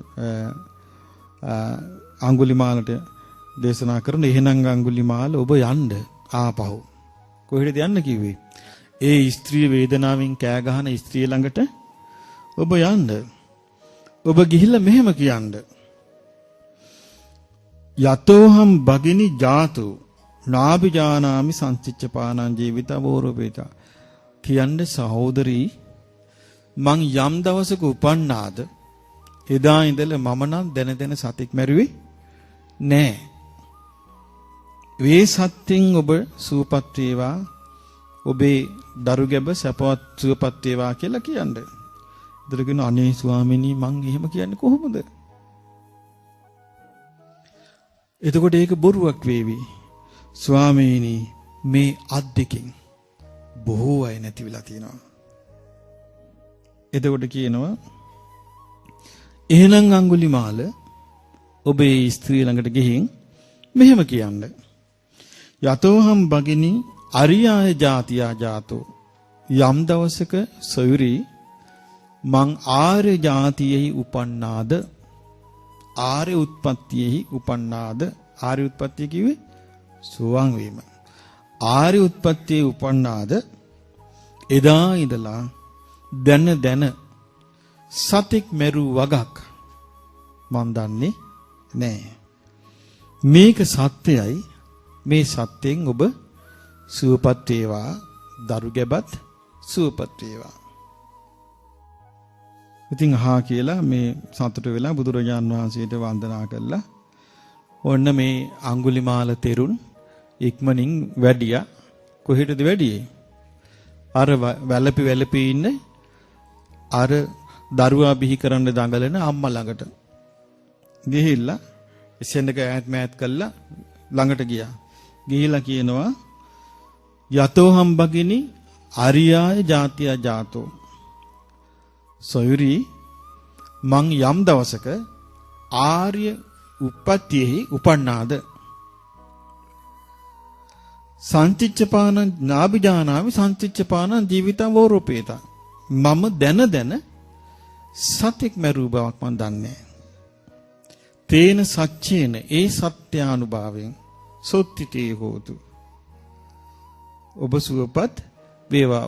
ඒක සඳහන් වෙන අඟුලිමාල පිරිතේ පරිත්තං යම් බණන්තස්ස නිසින්නට්ඨාන දෝවණං. යම් තැනක අඟුලිමාල මේ තෙරුන් වහන්සේ වැඩ ඉඳලා ඒ පිරිත දේශනා කළාද උදකම්පි විනාශේසි සබ්බමේව පරිසයන්. එතන හොදලා ගන්න වතුර ටිකත් සියලු දුක් කරදර නැති කරලා දෙනවා. සොත්තිනා ගබ්බ උට්ඨානං යංච සාදේති තං කනේ. ඒ අවස්ථාවේම සුවසේ දරුවා බිහි වුණා. තේරස් අඟුලිමාලස්ස ලෝකනාථේන භාසිතං. ලෝකනාථයන් වහන්සේ අඟුලිමාල තෙරුන්ට ඒක වදාලි. කප්පට්ඨායි මහා තේජෝ. කල්පයක් පවතින මහ බලයෙන් යුත ඒ අඟුලිමාල පිරිත තමයි දැන් ඔය අපි ගර්භණී මාතාවන්ට එහෙම අදටත් අපි පිරිත් කියනවා. අදටත් ඒකේ බලය එහෙමම තියෙනවා. ඒක සත්‍යයක් නිසා. ඉතින් ඊට පස්සේ අඟුලිමාල තෙරුන්ගේ ඒ පැතුමත් එක්කම සුවපත් වුණා ස්ත්‍රිය. ඒ දරු සම්පතත් සුවසේ ලැබුණා. ඊට පස්සේ අඟුලිමාල ඔන්න තනියම ඒකෝ තනියම බූපකට්ටෝ හුදෙකලාව අපමත්තෝ අප්‍රමාදීව ආතාපි කෙලස් තවන වීරියෙන් යුක්තව පහිතත්තු ජීවිතය අත්හැරලා වීරන්තු වාසය කරද්දී සුළු කලයි ගියේ. දිත්තේව ධම්මේ සයං අභිඤ්ඤා සත්‍තිකත්තා උපසම්පජ්ජ විහාති. තමම්ම ඒ ජීවිතේම උතුම් අරහත්ත්වේ සාක්ෂාත් කරලා වාසය කළා. එතකොට අඟුලිමාල යන් වහන්සේ මහා රහතන් වහන්සේ නම බවට පත් වුණා. කොහොම වීරියක් ගන්න නැද්ද? මේ සුළු වරදක් කරපු කෙනෙකුට ඒකම කැරකි යනවා හිත හදාගන්න බෑ. කොහොම වීරියක් ගන්න නැද්ද? ඊළඟට අඟුලිමාල තෙරුන්ගේ මේ පුණ්‍ය බලය කියන්නේ දැන් අඟුලිමාල තෙරුන්ට මේවකට හතුරු ගොඩාක් නැද්ද? ඇයි මිනිස්සු කියනෝනේ මේ මගේ අසවලා මැරුවා. මගේ අසවලා මැරුවා. මියා මගේ අසවලා මැරුවා. අසවලා මැරුවා. එක්කෙනෙක් දෙන්නේ දහස් ගානක විස්තරයක්. අසවලා මැරුවා කියලා. දෙහෙම මැද්දේ වීරිය ගන්න තියෙන්නේ. වීරිය ගත්තා. මේක බුද්ධ ශාසනයක සිද්ධ වෙන අසිරිමත් දෙයක්. ඉතින් මේ අඟුලිමාල තෙරුන් දැන් මේ පැවිදිලා ඉන්නවා කියලා දැනගත්තාම සමහරු හිටියා ඔය අන්නේ මිසදිටු සාමාන්‍ය නොතේරෙන ජනතාව ඇවිස්සෙව්වා. කුලප්පු කෙරෙව්වා. මොකද කුලප්පු කෙරෙව්වේ? මේ මහා හොරෙක්ව මහාන කරගෙන. කියලා මිනිස්සුන්ව කුලප්පු කෙරෙව්වා. ඉතින් මිනිස්සු ගෝසා කරන්න ගත්තා මෙන්න මහා හොරෙක්ව බුදුරජාණන් වහන්සේ මහා හොරෙක්ව මහාන කරගෙන කියලා. ඊට පස්සේ බුදුරජාණන් වහන්සේ නීතියක් පෙනෙව්වා මහණෙනි හොරෙක් හැටියට සම්මත චිර ප්‍රසිද්ධ කවුරු හරි ඉන්නවද මහාන කරන්න එපා කිව්වා. ඇයි දැන් මේක කොපි කරන්න බෑනේ කාටවත්? ඇයි බුදුරජාණන් වහන්සේ මහාන කළේ 이르දිපාතිහාරේ පාලා නෙමෙයිද? 이르දිපාතිහාරේ පාලා. ඒක වෙන කෙනෙක් කොපි කරන්න කිව්වොත් සුනේසුම්. එතකොට 이르දිපාතිහාරේ පාලා ඒක කළේ. ඉතින් බුදුරජාණන් වහන්සේ ශික්ෂාපදයක් පැනෙව්වා. මහණෙනි මේ වගේ ප්‍රසිද්ධ වෙච්ච හොරුන්ව මහාන කරන්න එපා කිව්වා. ඉතින් අඟුලිමාල තෙරුන් වහන්සේ රහත් ඵලයටපත් වෙලා දැන් අඟුලිමාල රහතන් වහන්සේ. උන්වහන්සේ පිඬුසිඟා වඩිනකොට සාමාන්‍ය ළමයි අඹගස් වලට ගල් ගහනවා. අඹත්තේ වැදිලා ඒ ගල උන්වහන්සේ ගොළුවට වදින්නේ. අඹ ගහට පොළු ගහනවා. ඒ ගහන පොල් ගහේ වැදිලා උන්වහන්සේගේ ඇඟේ වදින්නේ. ඉතින් උන්වහන්සේ සමහර දවස්වල වඩනකොට හිස පැලිලා ලේ වැක්කිරෙනවා. සිවුරු ඉරිලා පාත්‍රී බිඳිලා. ඔහොම තමයි අඟුලිමාල රහතන් වහන්සේ බුදුරජාණන් වහන්සේ ළඟට වඩින්නේ. වඩනකොට බුදුරජාණන් වහන්සේ වදාලා අදිවාසේහි ත්වම් බ්‍රාහ්මණ. දැන් මේ රහතන් වහන්සේ නම. ඒ රහතන් වහන්සේට බුදුරජාණන් වහන්සේ සමහර අවස්ථාවල ආදරයට කතා කරනවා බ්‍රාහ්මණ කියලා. අදිවාසීහි ත්වම් බ්‍රාහ්මණ. බ්‍රාහ්මණේ දැන් ඉතින් ඉවසන්ද. ආදිවාසීහි ත්වම් බ්‍රාහ්මණ. බ්‍රාහ්මණ දැන් ඉතින් ඉවසන්ද. ඔබ මේ කරපු කර්මය බුදුරජාණන් වහන්සේ වදාරනවා ඔබ මේ කරපු කර්මය බොහෝ වර්ෂ 100 ගණන් බොහෝ වර්ෂ දහස් ගණන් බොහෝ වර්ෂ ලක්ෂ ගණන් නිරේ පැහෙන්න තිබ්බේ. ඔබ මේ කරපු කර්මේ බොහෝ වර්ෂ 100 ගණන් දහස් ගණන් ලක්ෂ ගණන් නිරේ පැහෙන්න තිබ්බේ. දැන් ඉතින් බ්‍රාහ්මණය මේ ජීවත් වෙන සුළු කාලෙ විතරයි ඕක විඳින්න තියෙන්නේ. ඉතින් අඟුලිමාල රහතන් වහන්සේ දැන් එහෙම අර ගල් පහර වලින් ගුටි කකා ඒ සියල්ල අමතක කරලා විමුක්ති සුවයෙන් රහත් ඵලයට සමවැදී ඉන්නවා. ඉතල රහත් ඵලෙන් නැගී හිටලා උන්වහන්සේ දවස මෙහෙම කියනවා. යෝච පුබ්බේ පමජ්ජිත්වා පච්චාසෝ නප්පමජ්ජති සෝ ඉමං ලෝකං පභාසේති අබ්භා මුත්තෝව චන්දිමා. යම් කෙනෙක් කලින් ප්‍රමාදයට පත්ව ඉඳලා පස්සේ ප්‍රමාද නොවි වීරිය වඩනවා නම් ඒ කෙනා මේ ලෝකේ එළිය කරනවා වලාවලින් මෙදුණු සඳක් වගේ.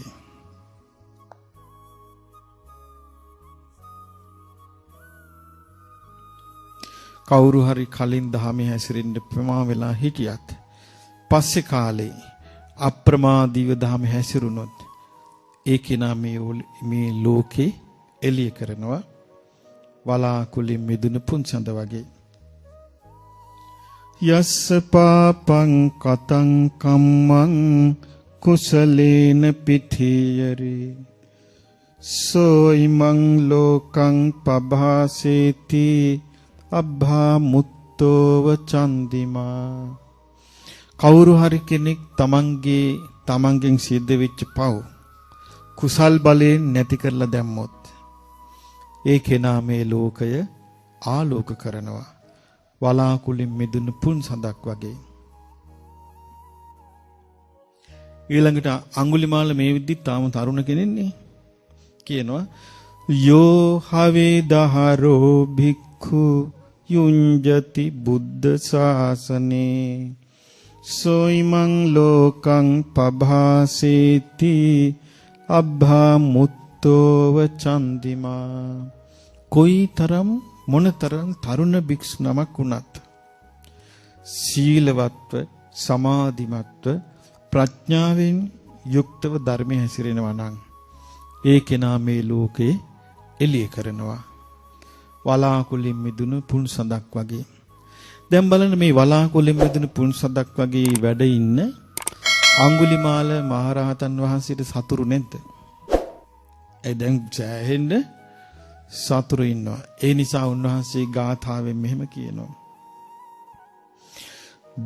දිසාහිමේ ධම්ම කතං සුනන්තු දිසාහිමේ යුඤ්ජන්තු බුද්ධ ශාසනේ දිසාහිමේ තේ මනුජේ භජන්තු යේ ධම්ම මේ වාද පයන්ති සන්තෝ.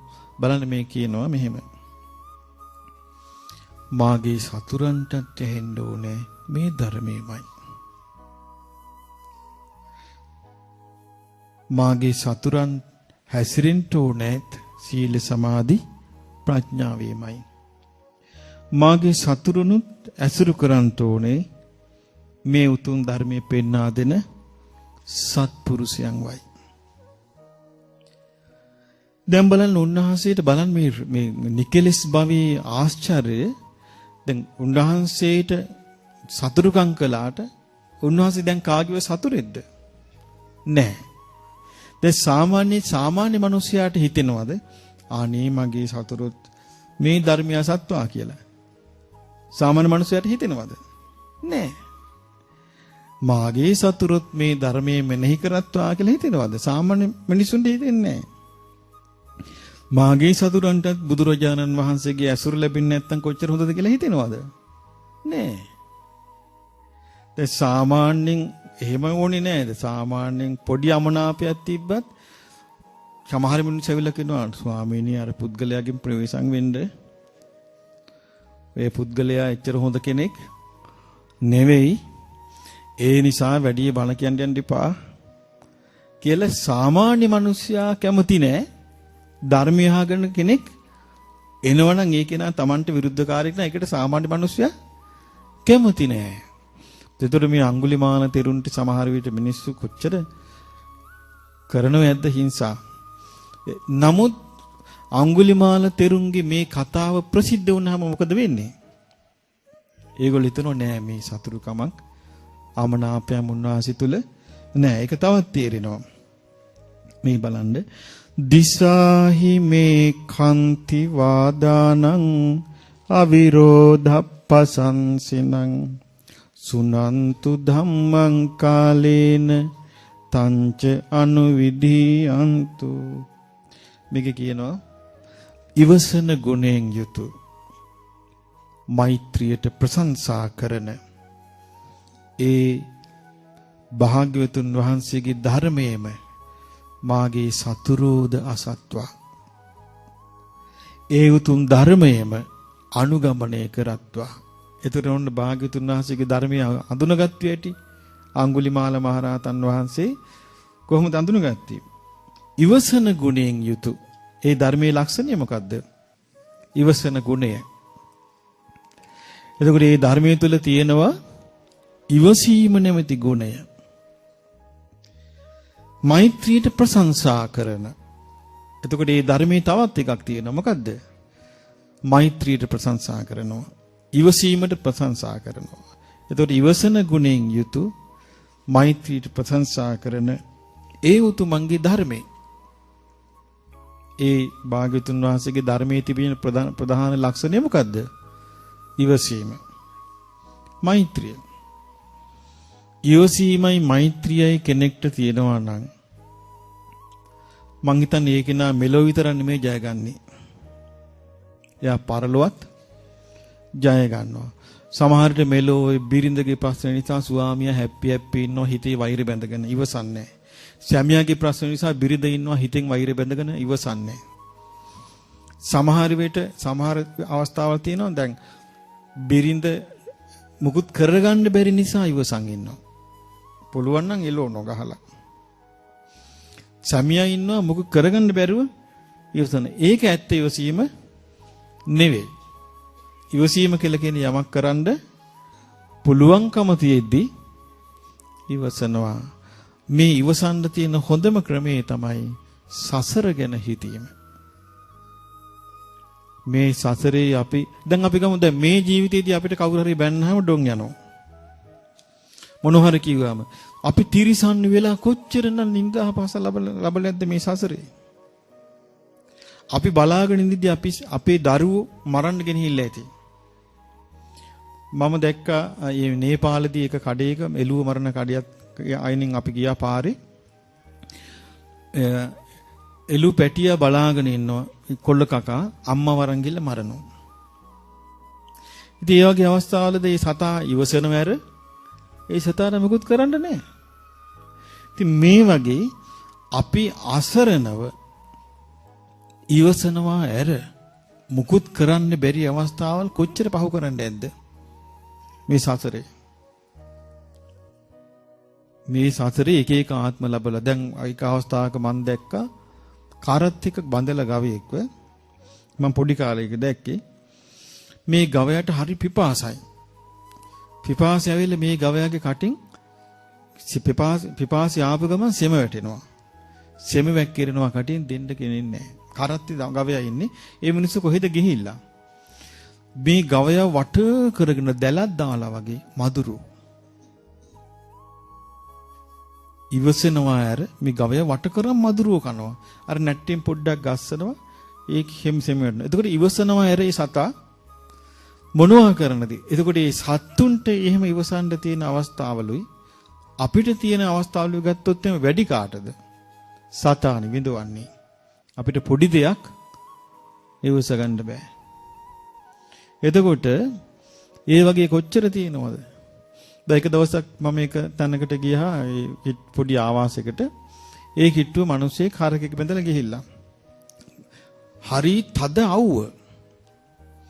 මේ ගවයාට ලණුව ටිකක් දිග යාන්තම් ඒ ගවයා ලණුව ඇදගෙන අර මේ ආවාසයේ තාප්පැයින් හිටගෙන ඉන්නවා. සෙම දදා. ඊළඟට මං යන වෙලාවේ මේ ස්වාමීන් වහන්සේ වතුර ටිකක් අරන් මේ ගවයාට බොන්න දෙනවා. ඊට පස්සේ මට කිව්වා මොකද්ද ලීටර් 20ක්ද කොහෙද බිව්වා කිව්වා. දින එක බොනවා. කියන්නද පිපාසයි කියලා. අවුවයි කියලා කියන්නද? වැස්සයි කියලා කියන්නද? ඉතින් මෙහෙම අවස්ථාවල් වලට ලෝකේ විශාල පිරිසක් මෝන දීලා ඉන්නවා. ඒතර එපා කියන්නද? බෑ කියන්නද? මුකුත් බෑ. ඉවසන්න ඕනේ. ඒ නිසා සසරේ බිහිසුණු බව සිටීමෙන් තොරව ඉවසීමේ හැකියාව අපිට දිනු කරන්න පුළුවන්ද? වෙන ක්‍රමයක් නෑ දිනු කරන්න. මේ බිහිසුණු සසරේ ස්වභාවය මේකයි. කියලා ඉවසන්න තියෙන්නේ. ඊළඟට අඟුලිමාල මහරහතන් වහන්සේ වදාලා නහි ජාතු සෝ මමං හිංසේ අඤ්ඤං වාපන කිංචිනං පප්පුය්‍ය පරමං සම්තිං රක්ඛේය තසථාවරේ. ඊට පස්සේ කියනවා ඒ සතුරු මට හිංසාවක් කරන්නත් එපා. දැන් ඔන්න අඟුලිමාල මහරහතන් වහන්සේ ගාථාවෙන් කියනවා ඒ සතුරු මට හිංසාවක් කරන්නත් එපා. වෙන කෙනෙක්ට හිංසාවක් කරන්නත් එපා.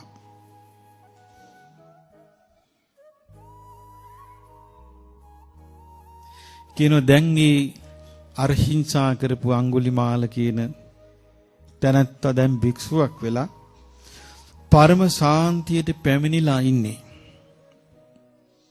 දැන් මේ භික්ෂුව ඒකේ කවුද? අඟුලිමාල භික්ෂුව තැති ගන්නා සත්වයොත් තැති නොගන්නා රහතන් වහන්සේලාත් ඒ හැමෝම ආරක්ෂා කරනවා. ඒතර අඟුලිමාල මෙහෙම මට හිංසා කරන්න එපා කවුරු සතුරෙක් කියලා කිව්වහම ඒකේ තේරුම මොකද්ද? අඟුලිමාල රහතන් වහන්සේට කවුරු හිංසා කළොත් මොකද වෙන්නේ? එයාට පව් රැස් වෙනවා. ඒ පව් වලින් අනිත් අයව බේර ගන්නයි. අනේ මට දැන් කවුරුවත් හිංසා කරන්නත් එපා.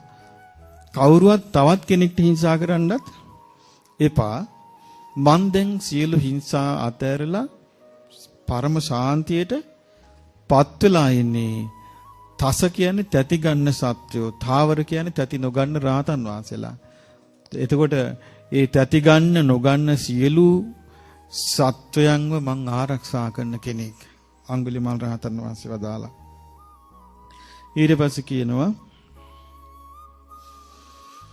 මෙන්න තමන් වහන්සේගේ උන්වහන්සේගේ වීරිය ගැන මතුවෙන ගාථාවක්.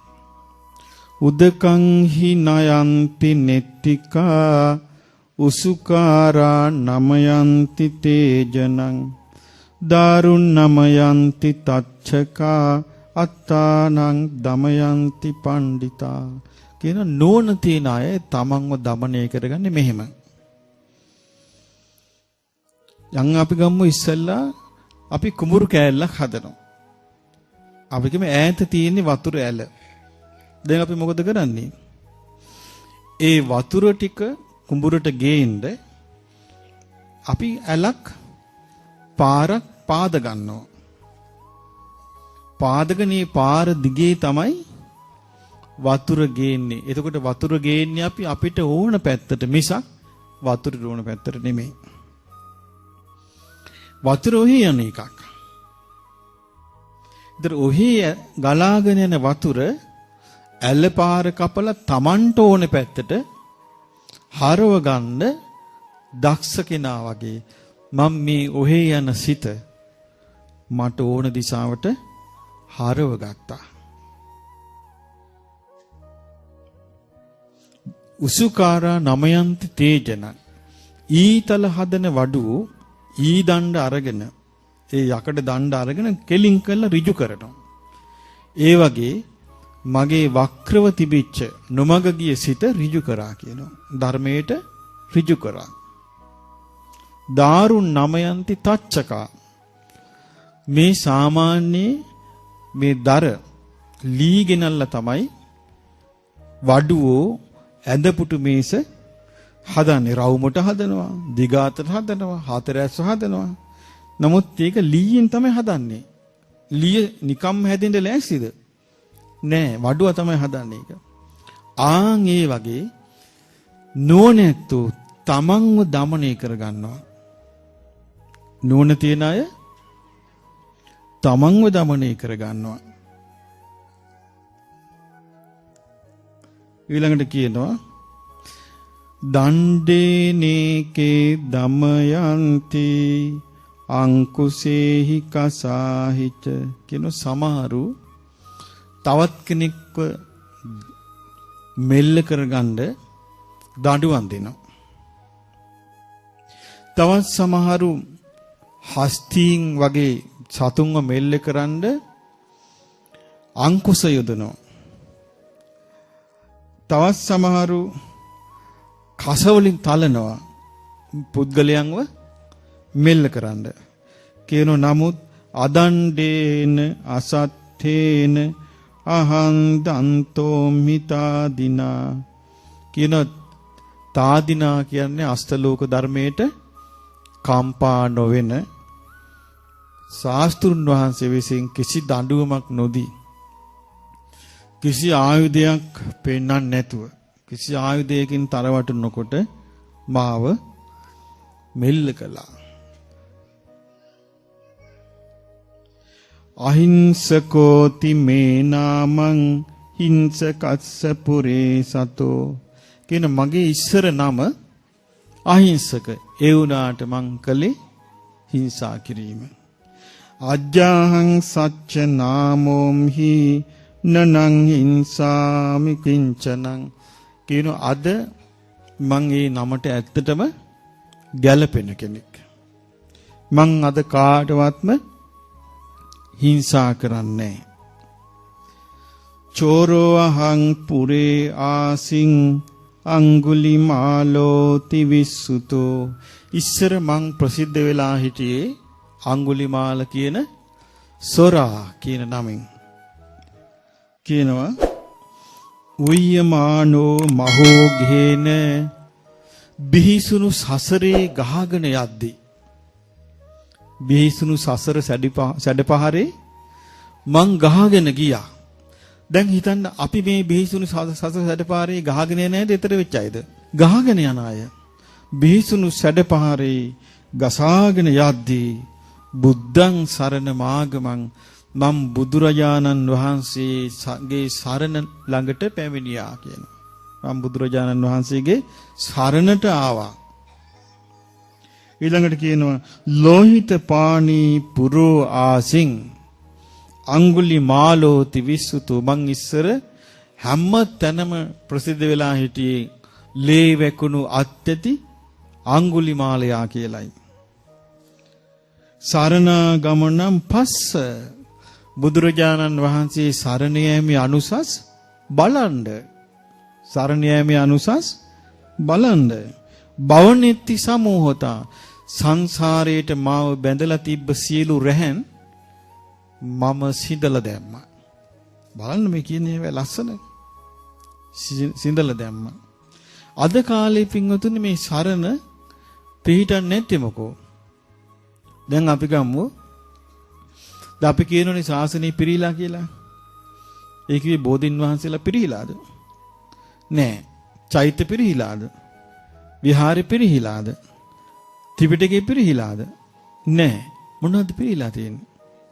මිනිස්යාගේ ගුණධර්ම.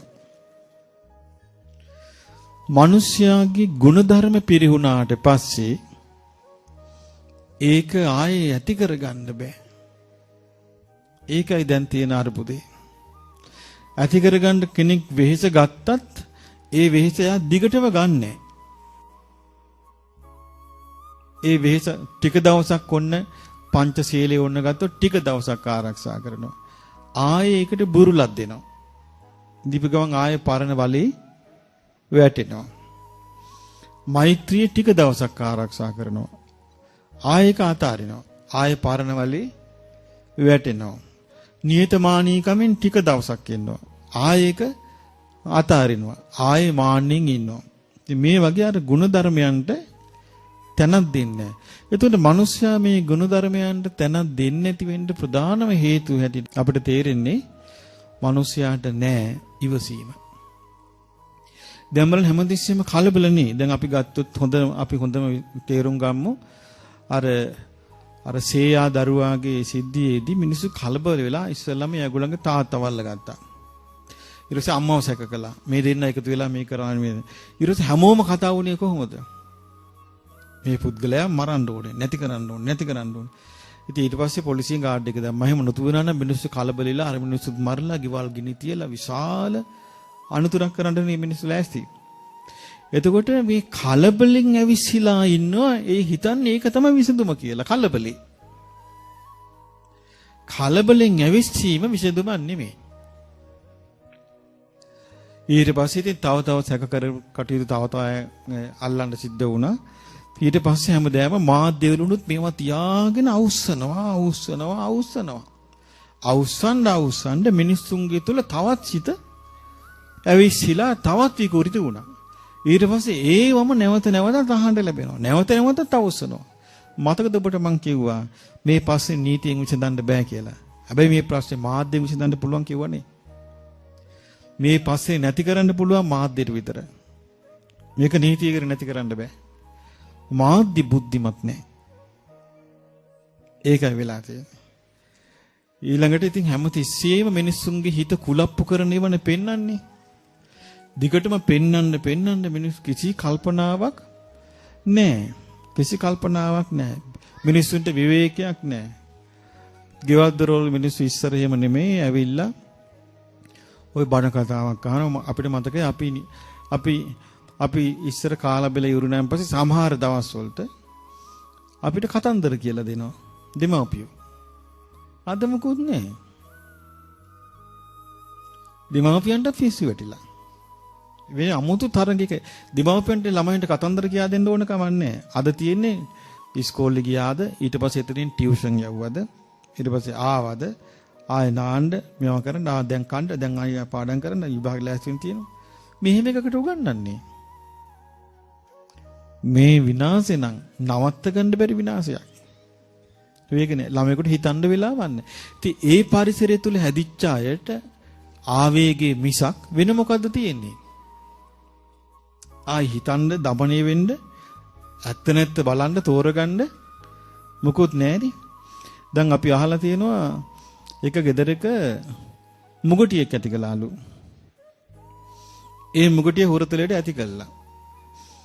දවසක් මේ ගෙදරේ ළමයා වතුර බේසමේ දාලා වාඩි වෙලා වතුර තලතල පොඩි බබා ඉඳලා තියෙනවා. කතන්දරයක් මේ. එතකොට මේ ගෙදරට නායක ඇවිල්ලා. නායක ඇවිල්ලා ළමයාට දෂ්ට කරන්න දැනකට පැනලා මුගටියා මොකද කරලා තියෙන්නේ?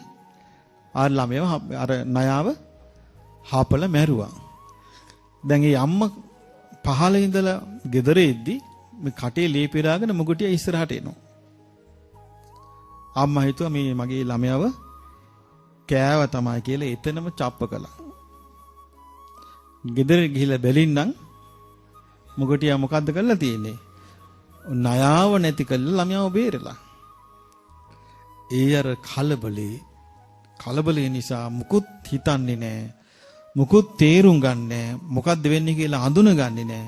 මේ කලබලේ තියෙනකොට සියලුම අංශවලට පැවිද්දන්ටත් ඒක තියෙනකොට ඊළඟට වෙනත් පාර්ශවලටත් ඒක තියෙනකොට ඒ කලබලෙත් එක මුකුත් හොයාගන්න බැරි නම් සාධාරණ මිනිස්යාටත් විශාල කරදර වලට බඳුන් වෙන්න වෙනවා. හොඳ මිනිස්සුන්ටත් හානි වෙනවා.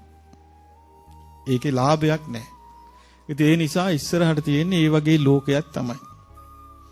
ආවේග වලින් පිරිච්ච ආවේගයේ තුලින්ම විසඳුම් හොයන එකක් තමයි තියෙන්නේ. ඉතින් ඒ නිසා ඒකේ මිනිසුන්ට මං හිතන්නේ එන්න මේ தත්ත්වේ අපි හිතන් හිටියේ මේක සංසිඳී යයි කියලා.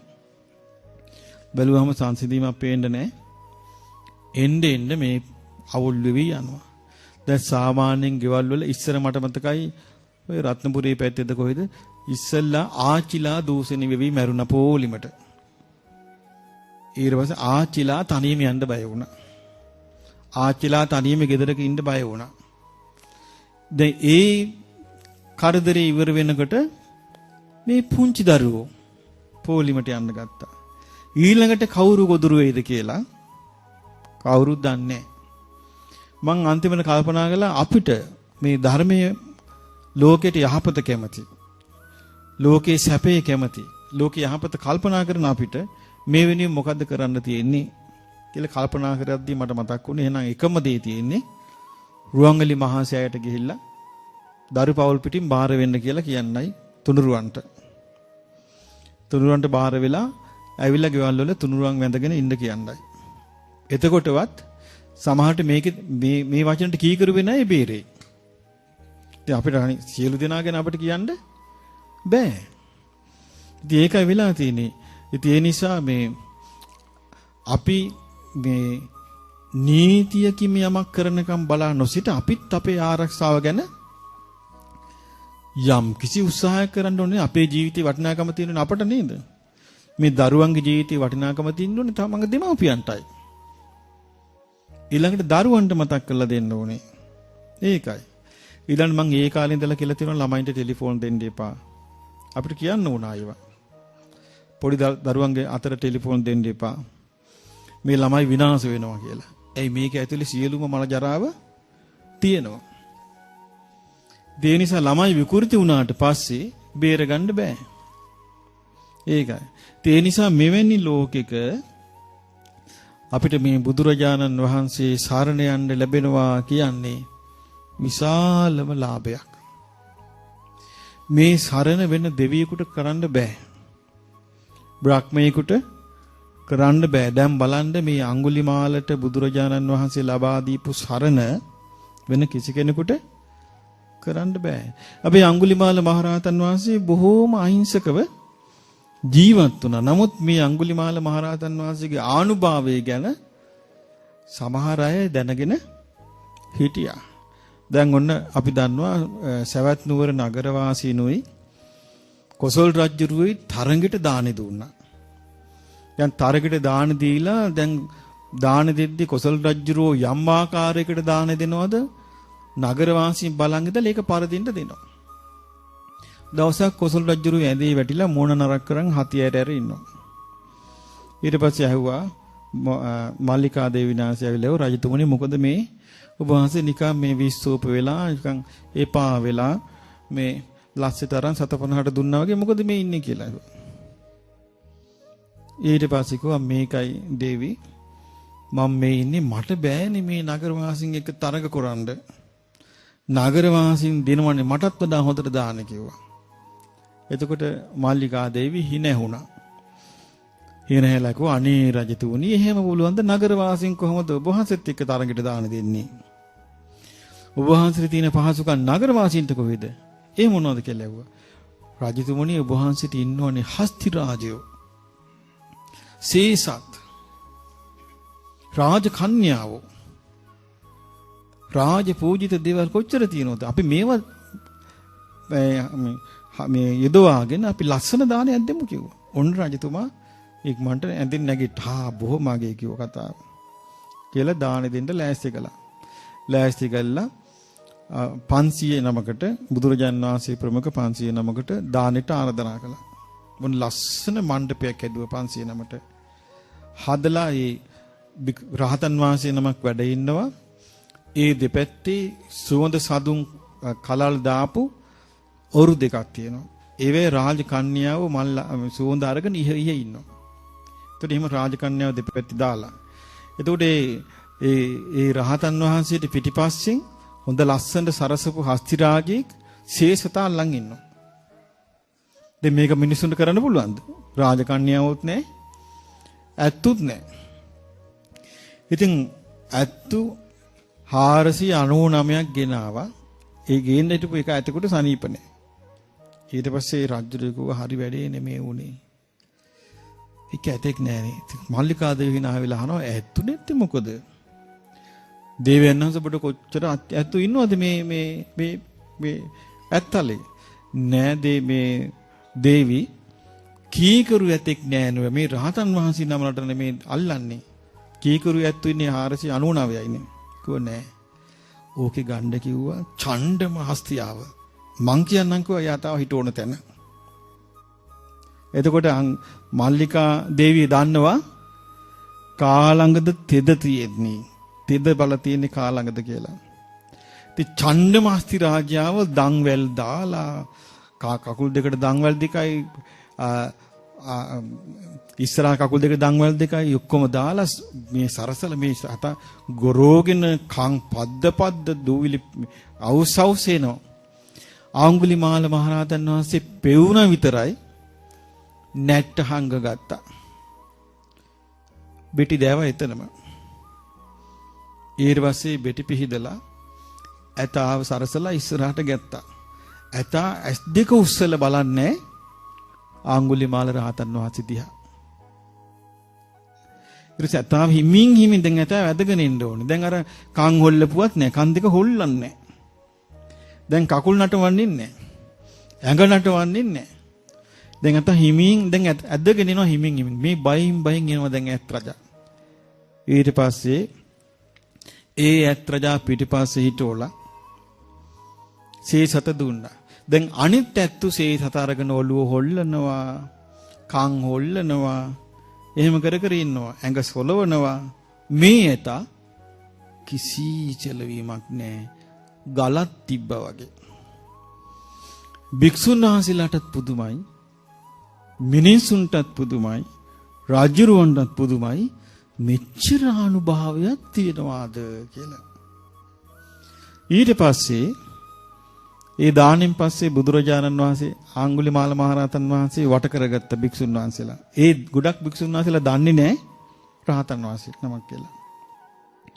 ඇහුවා මේ ආයුෂ්මත් අඟුලිමාලයන් වහන්සේ අර බිහිසුණු ඡණ්ඩ මත්ත හස්තිය මද වැගිරෙන මේ බිහිසුණු හස්තිය ඔබ වහන්සේගේ පිටිපස්සේ මේ ශේෂතල්ලන් ඉඳිද්දි පොඩ්ඩක්වත් බය හිතුනේ නැද්ද? අනේ නෑ මට ප්‍රශ්නයක් නෑ මොකුත් කිව්වා. ගානක්වත් නෑ කිව්වා. එතකොට මේ භික්ෂුන් වහන්සේලා කතා වුණා ගානක්වත් නෑ. එහෙනම් මුන්වහන්සේ මේ කියන්නේ රහත් වෙලා කියලයි. බුදුරජාන් වහන්සේට ගිහින් කිව්වා ස්වාමීනි භාග්‍යතුන් වහන්සේ අඟුලිමාල තෙරුන් රහත් කියලා මෙන්න ප්‍රකටව කියනවා. සංගවිය යුතු කරුණක් කිස්මතු කරගෙන කියනවා කිව්වා. ඒතර බුදුරජාණන් වහන්සේ උදලා නෑ මාගේ පුත්‍රයාට බියත් ඇති ගැනීමක් කිසි දෙයක් නෑ. මාගේ පුත්‍රයා සියලු දුකෙන් නිදහස් කිව්වා. ඉතින් අඟුලිමාලයන් වහන්සේ ඊට පස්සේ ගාථාවලින් කියනවා තාදි සංකම්මං කତ୍වාන බහුං දුග්ගති ගාමිනං පුට්ඨෝ කම්ම විපාකේන අනනෝ භුංජාමි භෝජනං කියන මං ඒ වගේ බිහිසුණු පව් කර කර හිටපු කෙනෙක්. මම බොහෝ කලක් අපායේ දුක් විඳින්න පව් කරපු කෙනෙක්. නමුත් දැන් ඒ පව් මට ලැබෙන්නේ මේ ජීවිතේට විතරයි. මම දැන් දානේ වළඳන්නේ කාටවත් ණයක් වෙලා නෙවෙයි. පමාද මනුයුංජන්ති බාලා දුම්මේ දිනෝ ජන අප්පමාදංච මේධාවි ධනං සෙට්ඨං වරක්ඛති කියනවා. ධර්මයේ හැසිරෙන්න මෝඩ ජනයා බාහිර වැඩ කටයුතු වලට මුළු ජීවිතේම කැප කරනවා. ධර්මයේ හැසිරීමට ප්‍රමාද වෙනවා. නමුත් බුද්ධිමත් කෙනා එහෙම නෙමෙයි. අප්‍රමාදීව ධර්මයේ හැසිරෙන්නේ වටිනා වස්තුවක් ආරක්ෂා කර ගන්නවා වගේ. මා පමාද මනුයුංජේත මා කාම රතිසන්තවං අපමත්තෝ හි ජායන්තෝ පප්පෝති විපුලං සුඛං. ඊට පස්සේ අඟුලිමාල මහරහතන් වහන්සේ වදාලා ධර්මයේ හැසිරෙන්න ප්‍රමාද වෙන්න එපා. කාම සැපේම ඇලි ඇලි වාසය කරන්න එපා. අප්‍රමාදීව ධර්මයේ මෙනෙහි කරන කෙනෙක් වෙලා උතුම් සැපේ ලබා ගන්න. ඒ කාලේ අඟුලිමාල මහරහතන් වහන්සේගේ මේ කියුම් අලුත පැවිදි වෙච්ච භික්ෂුන් වහන්සේලාට කොච්චර වීරිය ඇති කරන්න ඇද්ද? ඊළඟට අඟුලිමාල මහරහතන් වහන්සේ හරි ලස්සන ගාථාවක් කියනවා. සාගතං නාපගතං නයිදං දුම්මන්ති තම්මම සංවිභත්තේසු ධම්මේසු යං සෙට්ඨං තදුපාගමං කියනවා. බුද්ධ ශාසනයට මං ආපු එක කොයිතරම් හොඳයිද? මේ ශාසනයට ආපු ගමන වැඩකට නැති දෙයක් නෙමෙයි.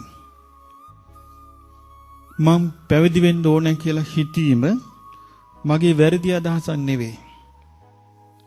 විස්තර වශයෙන් පහදලා දෙන මේ උතුම් ධර්මයේ නිසයි මන් නිවනටපත් උනේ. අඟුලිමාල මහරහතන් වහන්සේ වදාලා ඊළඟට වදාලා බුද්ධ ශාසනයට මං ආපු එක කොයිතරම් හොඳයිද?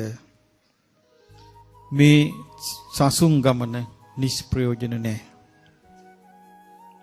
අනික මේක මගේ වැරදි අදහසකුත් නෙවෙයි. මං ත්‍රිවිද්‍යාව ලැබුවා. ත්‍රිවිද්‍යාව ලැබුවා කියන්නේ පුබ්බේ නිවාසානුස්සති ඥානය, චුතූපපාත ඥානය, ආසවක්ඛේ ඥානය කියන මේ තුන. මං ත්‍රිවිද්‍යාව ලැබුවා. බුද්ධ ශාසනය සම්පූර්ණ කරගත්තා. උන්වහන්සේ 80 මහා ශ්‍රාවකයන්ට අයිති. උන්වහන්සේ මහරහතන් වහන්සේ නමක්. මහා තේජෝ බලයෙන් යුක්තව වැඩ සිටි රහතන් වහන්සේ නමක්. එතකොට සංඝයාගේ ගුණ මෙනෙහි කරද්දී උන්වහන්සේගේ නම නිතර නිතර මෙනෙහි කළත් ඒක යහපතක් නැද්ද? යහපතක්මයි තියෙන්නේ. දැන් එහෙම මතක් වෙන්නෙත් නැහැ. මතක් වෙන්නේ බබා හම්බ වෙන කිට්ටුවකට බයට.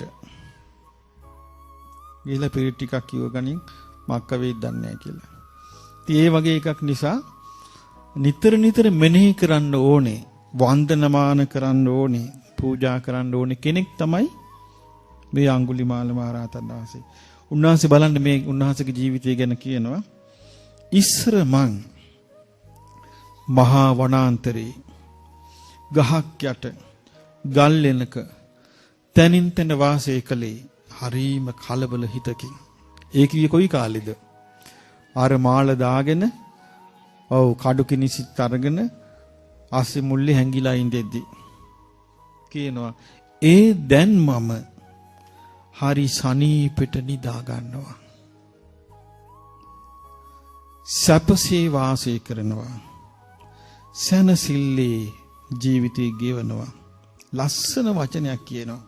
ඊළඟට මාර්යාගේ උගුලෙන් මම පැනගත්තා. ඔන්න අමාරුම දේ. මොකද්ද? මාර්යාගේ උගුලෙන් පැන ගැනීම. මොකද්ද මාර්යාගේ උගුල?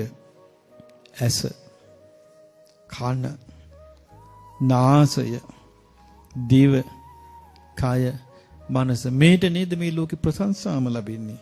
මේකෙම රැඳියන් කිය නේද කියන්නේ. මේ තුලින්මනේ විසඳුම් හොයන්නේ. ඇයි මේ මාර්යාගේ උගුලට අහුවෙච්ච සත්වයාට ඊතර වෙන්න මාර්යා ඉඩ තියන්නේ. බුදුරජාණන් වහන්සේ දවසක් මේ මාර උගුලෙන් බේරෙන හැටි භික්ෂුන් වහන්සේලාට කී හිටියා. භික්ෂුන් වහන්සේලා හොඳට කන් යොමු කරගෙන අහගෙන හිටියා. එතකොට ඇඟේ මඩ තවරාගත්තු, අතේ රිටක් ගත්තු, ගොවියෙක් වගේ අමුඩි කෙටියක් ගහගත්තු මිනිස්සෙක් ආවා බුලත් හපයක් ගහගෙන බුදුරජාණන් වහන්සේ ළඟට.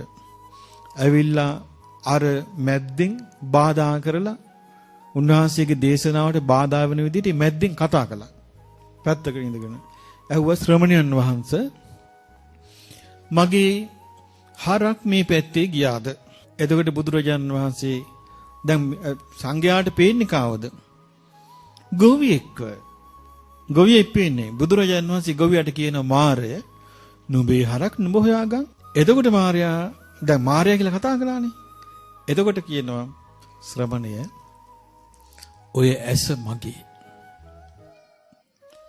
එතකොට බුදුරජාණන් වහන්සේ වදාලා හරි මාරය. මේ ඇස නුඹේ.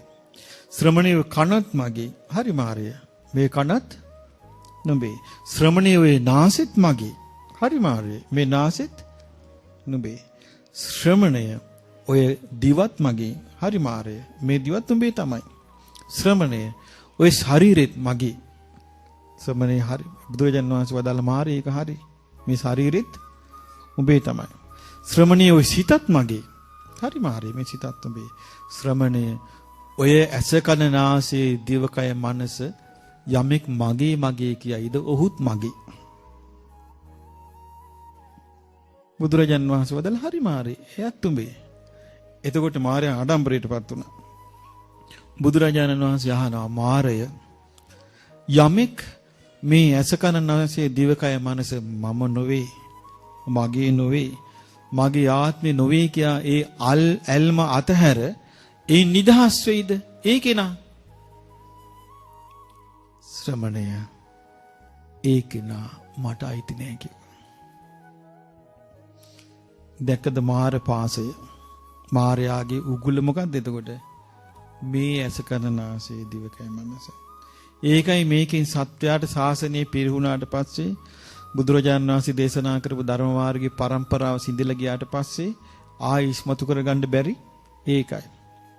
ඒකයි අපි කියන්නේ පුළුවන් තරම් මේ චෛත්‍ය හද විහෙර විහාර හද දානමාන දිදී සිල් දෙකරක පින්බලී වැඩි කරගන්න කියලා. ඒ පින්බලී දුර්වල කිනාව යට කරන විදිය තමන්වත් දන්නේ නැහැ. තමන්වත් දන්නේ තමන්ව යට කරන විදිය. ඒ නිසා ඒ බඳු මාරාදි රාජ්‍යයක තමයි මේ ලෝකේ තියෙන්නේ. ඉතින් අඟුලිමාල මහරහතන් වහන්සේ වදාළේ මොකද්ද? මම මාර්යාගේ උගුලෙන් පැනගත්තා. බලන්න මේක ලෝකේ කාටවත් ප්‍රකට කාරණයක් නෙවෙයි. ඒක බුද්ධ ශාසනය තුල බුදුරජාණන් වහන්සේට පමණ ප්‍රකට වෙන එකක්. ඒ බුදුරජාණන් වහන්සේ නිසාම අන් අය දැනගන්න එකක්. නැත්නම් මේ ලෝකේ වෙන කිසිම කෙනෙකුට මේක දැනගන්න කිසිම ක්‍රමයක් නැහැ. ඊට පස්සේ බලන්න මේ රහතන් වහන්සේ කල්පනා කරපු විදිය කියනවා ඒ ගාථාවෙම තියෙන්නේ ඊන් මන් දැන් හරි සනීපෙට නිදා ගන්නවා. සැපසේ ඉන්නවා. සනසිල්ලේ ජීවිතය ගෙවනවා. මාර්යාගේ උගුලෙන් මම පැනගත්තා. ඊට පස්සේ මොකද්ද මතක් වෙන්නේ? කවුද ඒ උගුලෙන් පයින් උදව් කළේ? භාග්‍යවතුන් වහන්සේ. මම කියන අහෝ මාගේ ශාස්ත්‍රුන් වහන්සේ මට කොයි තරම් අනුකම්පා කළාද? බලන්න මතක් වෙන විදිය. සත්පුරුෂයා කියන්නේ ඒකයි. ඊට පස්සේ කියනවා ඉස්සර මෞපිය දෙපාර්ශවයෙන්ම මම පිරිසිදු බ්‍රාහ්මණ කුලේ උපන්නේ. මෞපිය දෙපාර්ශවයෙන්ම පිරිසිදු බ්‍රාහ්මණ කුලේ මං උපන්නේ.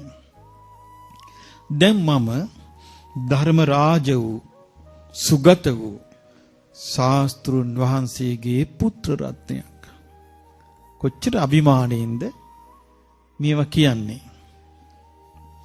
ඊළඟට කියනවා මා තුල දැන් කිසිම තණ්හාවක් නැහැ. මා තුල දැන් කිසි උපාදානයක් නැහැ. තණ්හාවක් නැත්තම් උපාදානයක් නැහැ. උපාදානයක් නැත්තම් භවයක් නැහැ. භවයක් නැත්තම් ඉපදීමක් නැහැ. ඉපදීමක් නැත්තම් දුකෙන් නිදහස්. කියන මං මේ ඉඳුරන් හොඳින් සංවර කරගත්තා.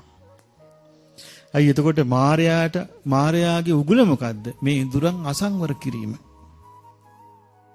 ඇසකඩ නාසය දිවකය මනස අසංවර කිරීම මාර උගුල. සංවර කිරීම ධර්මයයි. මං ඉඳුරන් සංවර කරගත්තා. මම මේ දුකේ මුල නැති කළා. මොකද්ද දුකේ මුල? තෘෂ්ණාවයි අවිද්‍යාවයි. දුකේ මුල මන් නැති කළා. ආශ්‍රවයන් නැති කළා. අරහත්වයට පත් වුණා. ඊළඟට කියන මම මගේ ශාස්ත්‍රුන් වහන්සේව ගෞරවයෙන් ඇසුරු කළා.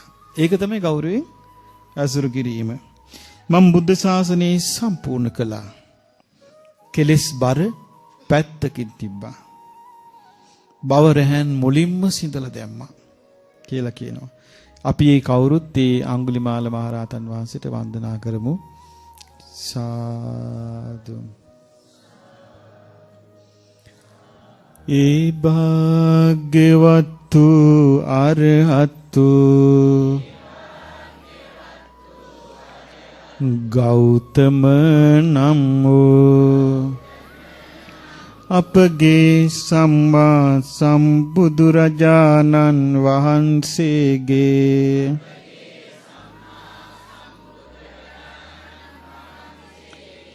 මහා ශ්‍රාවකයාණන් වහන්සේ නමක් වූ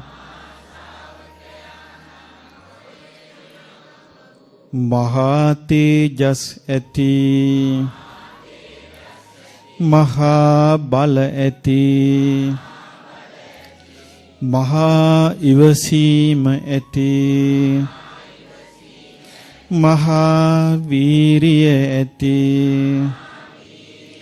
මහා ධෛර්යය ඇති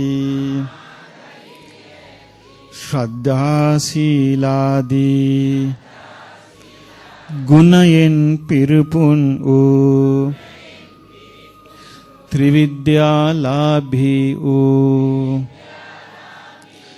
නික්ලේශී වූ මහා සංඝරුවණක් වූ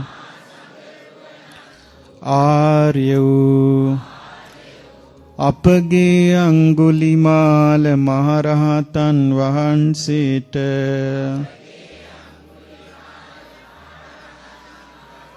සාදර ගෞරවයෙන් මම නමස්කාර කරමි.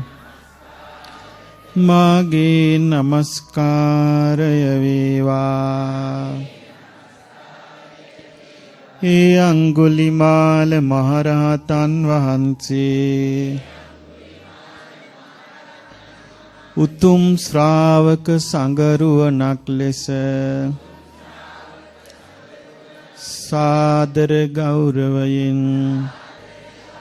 මම සරණ යමි. ඒ අඟුලිමාල මහරහතන් වහන්සේගේ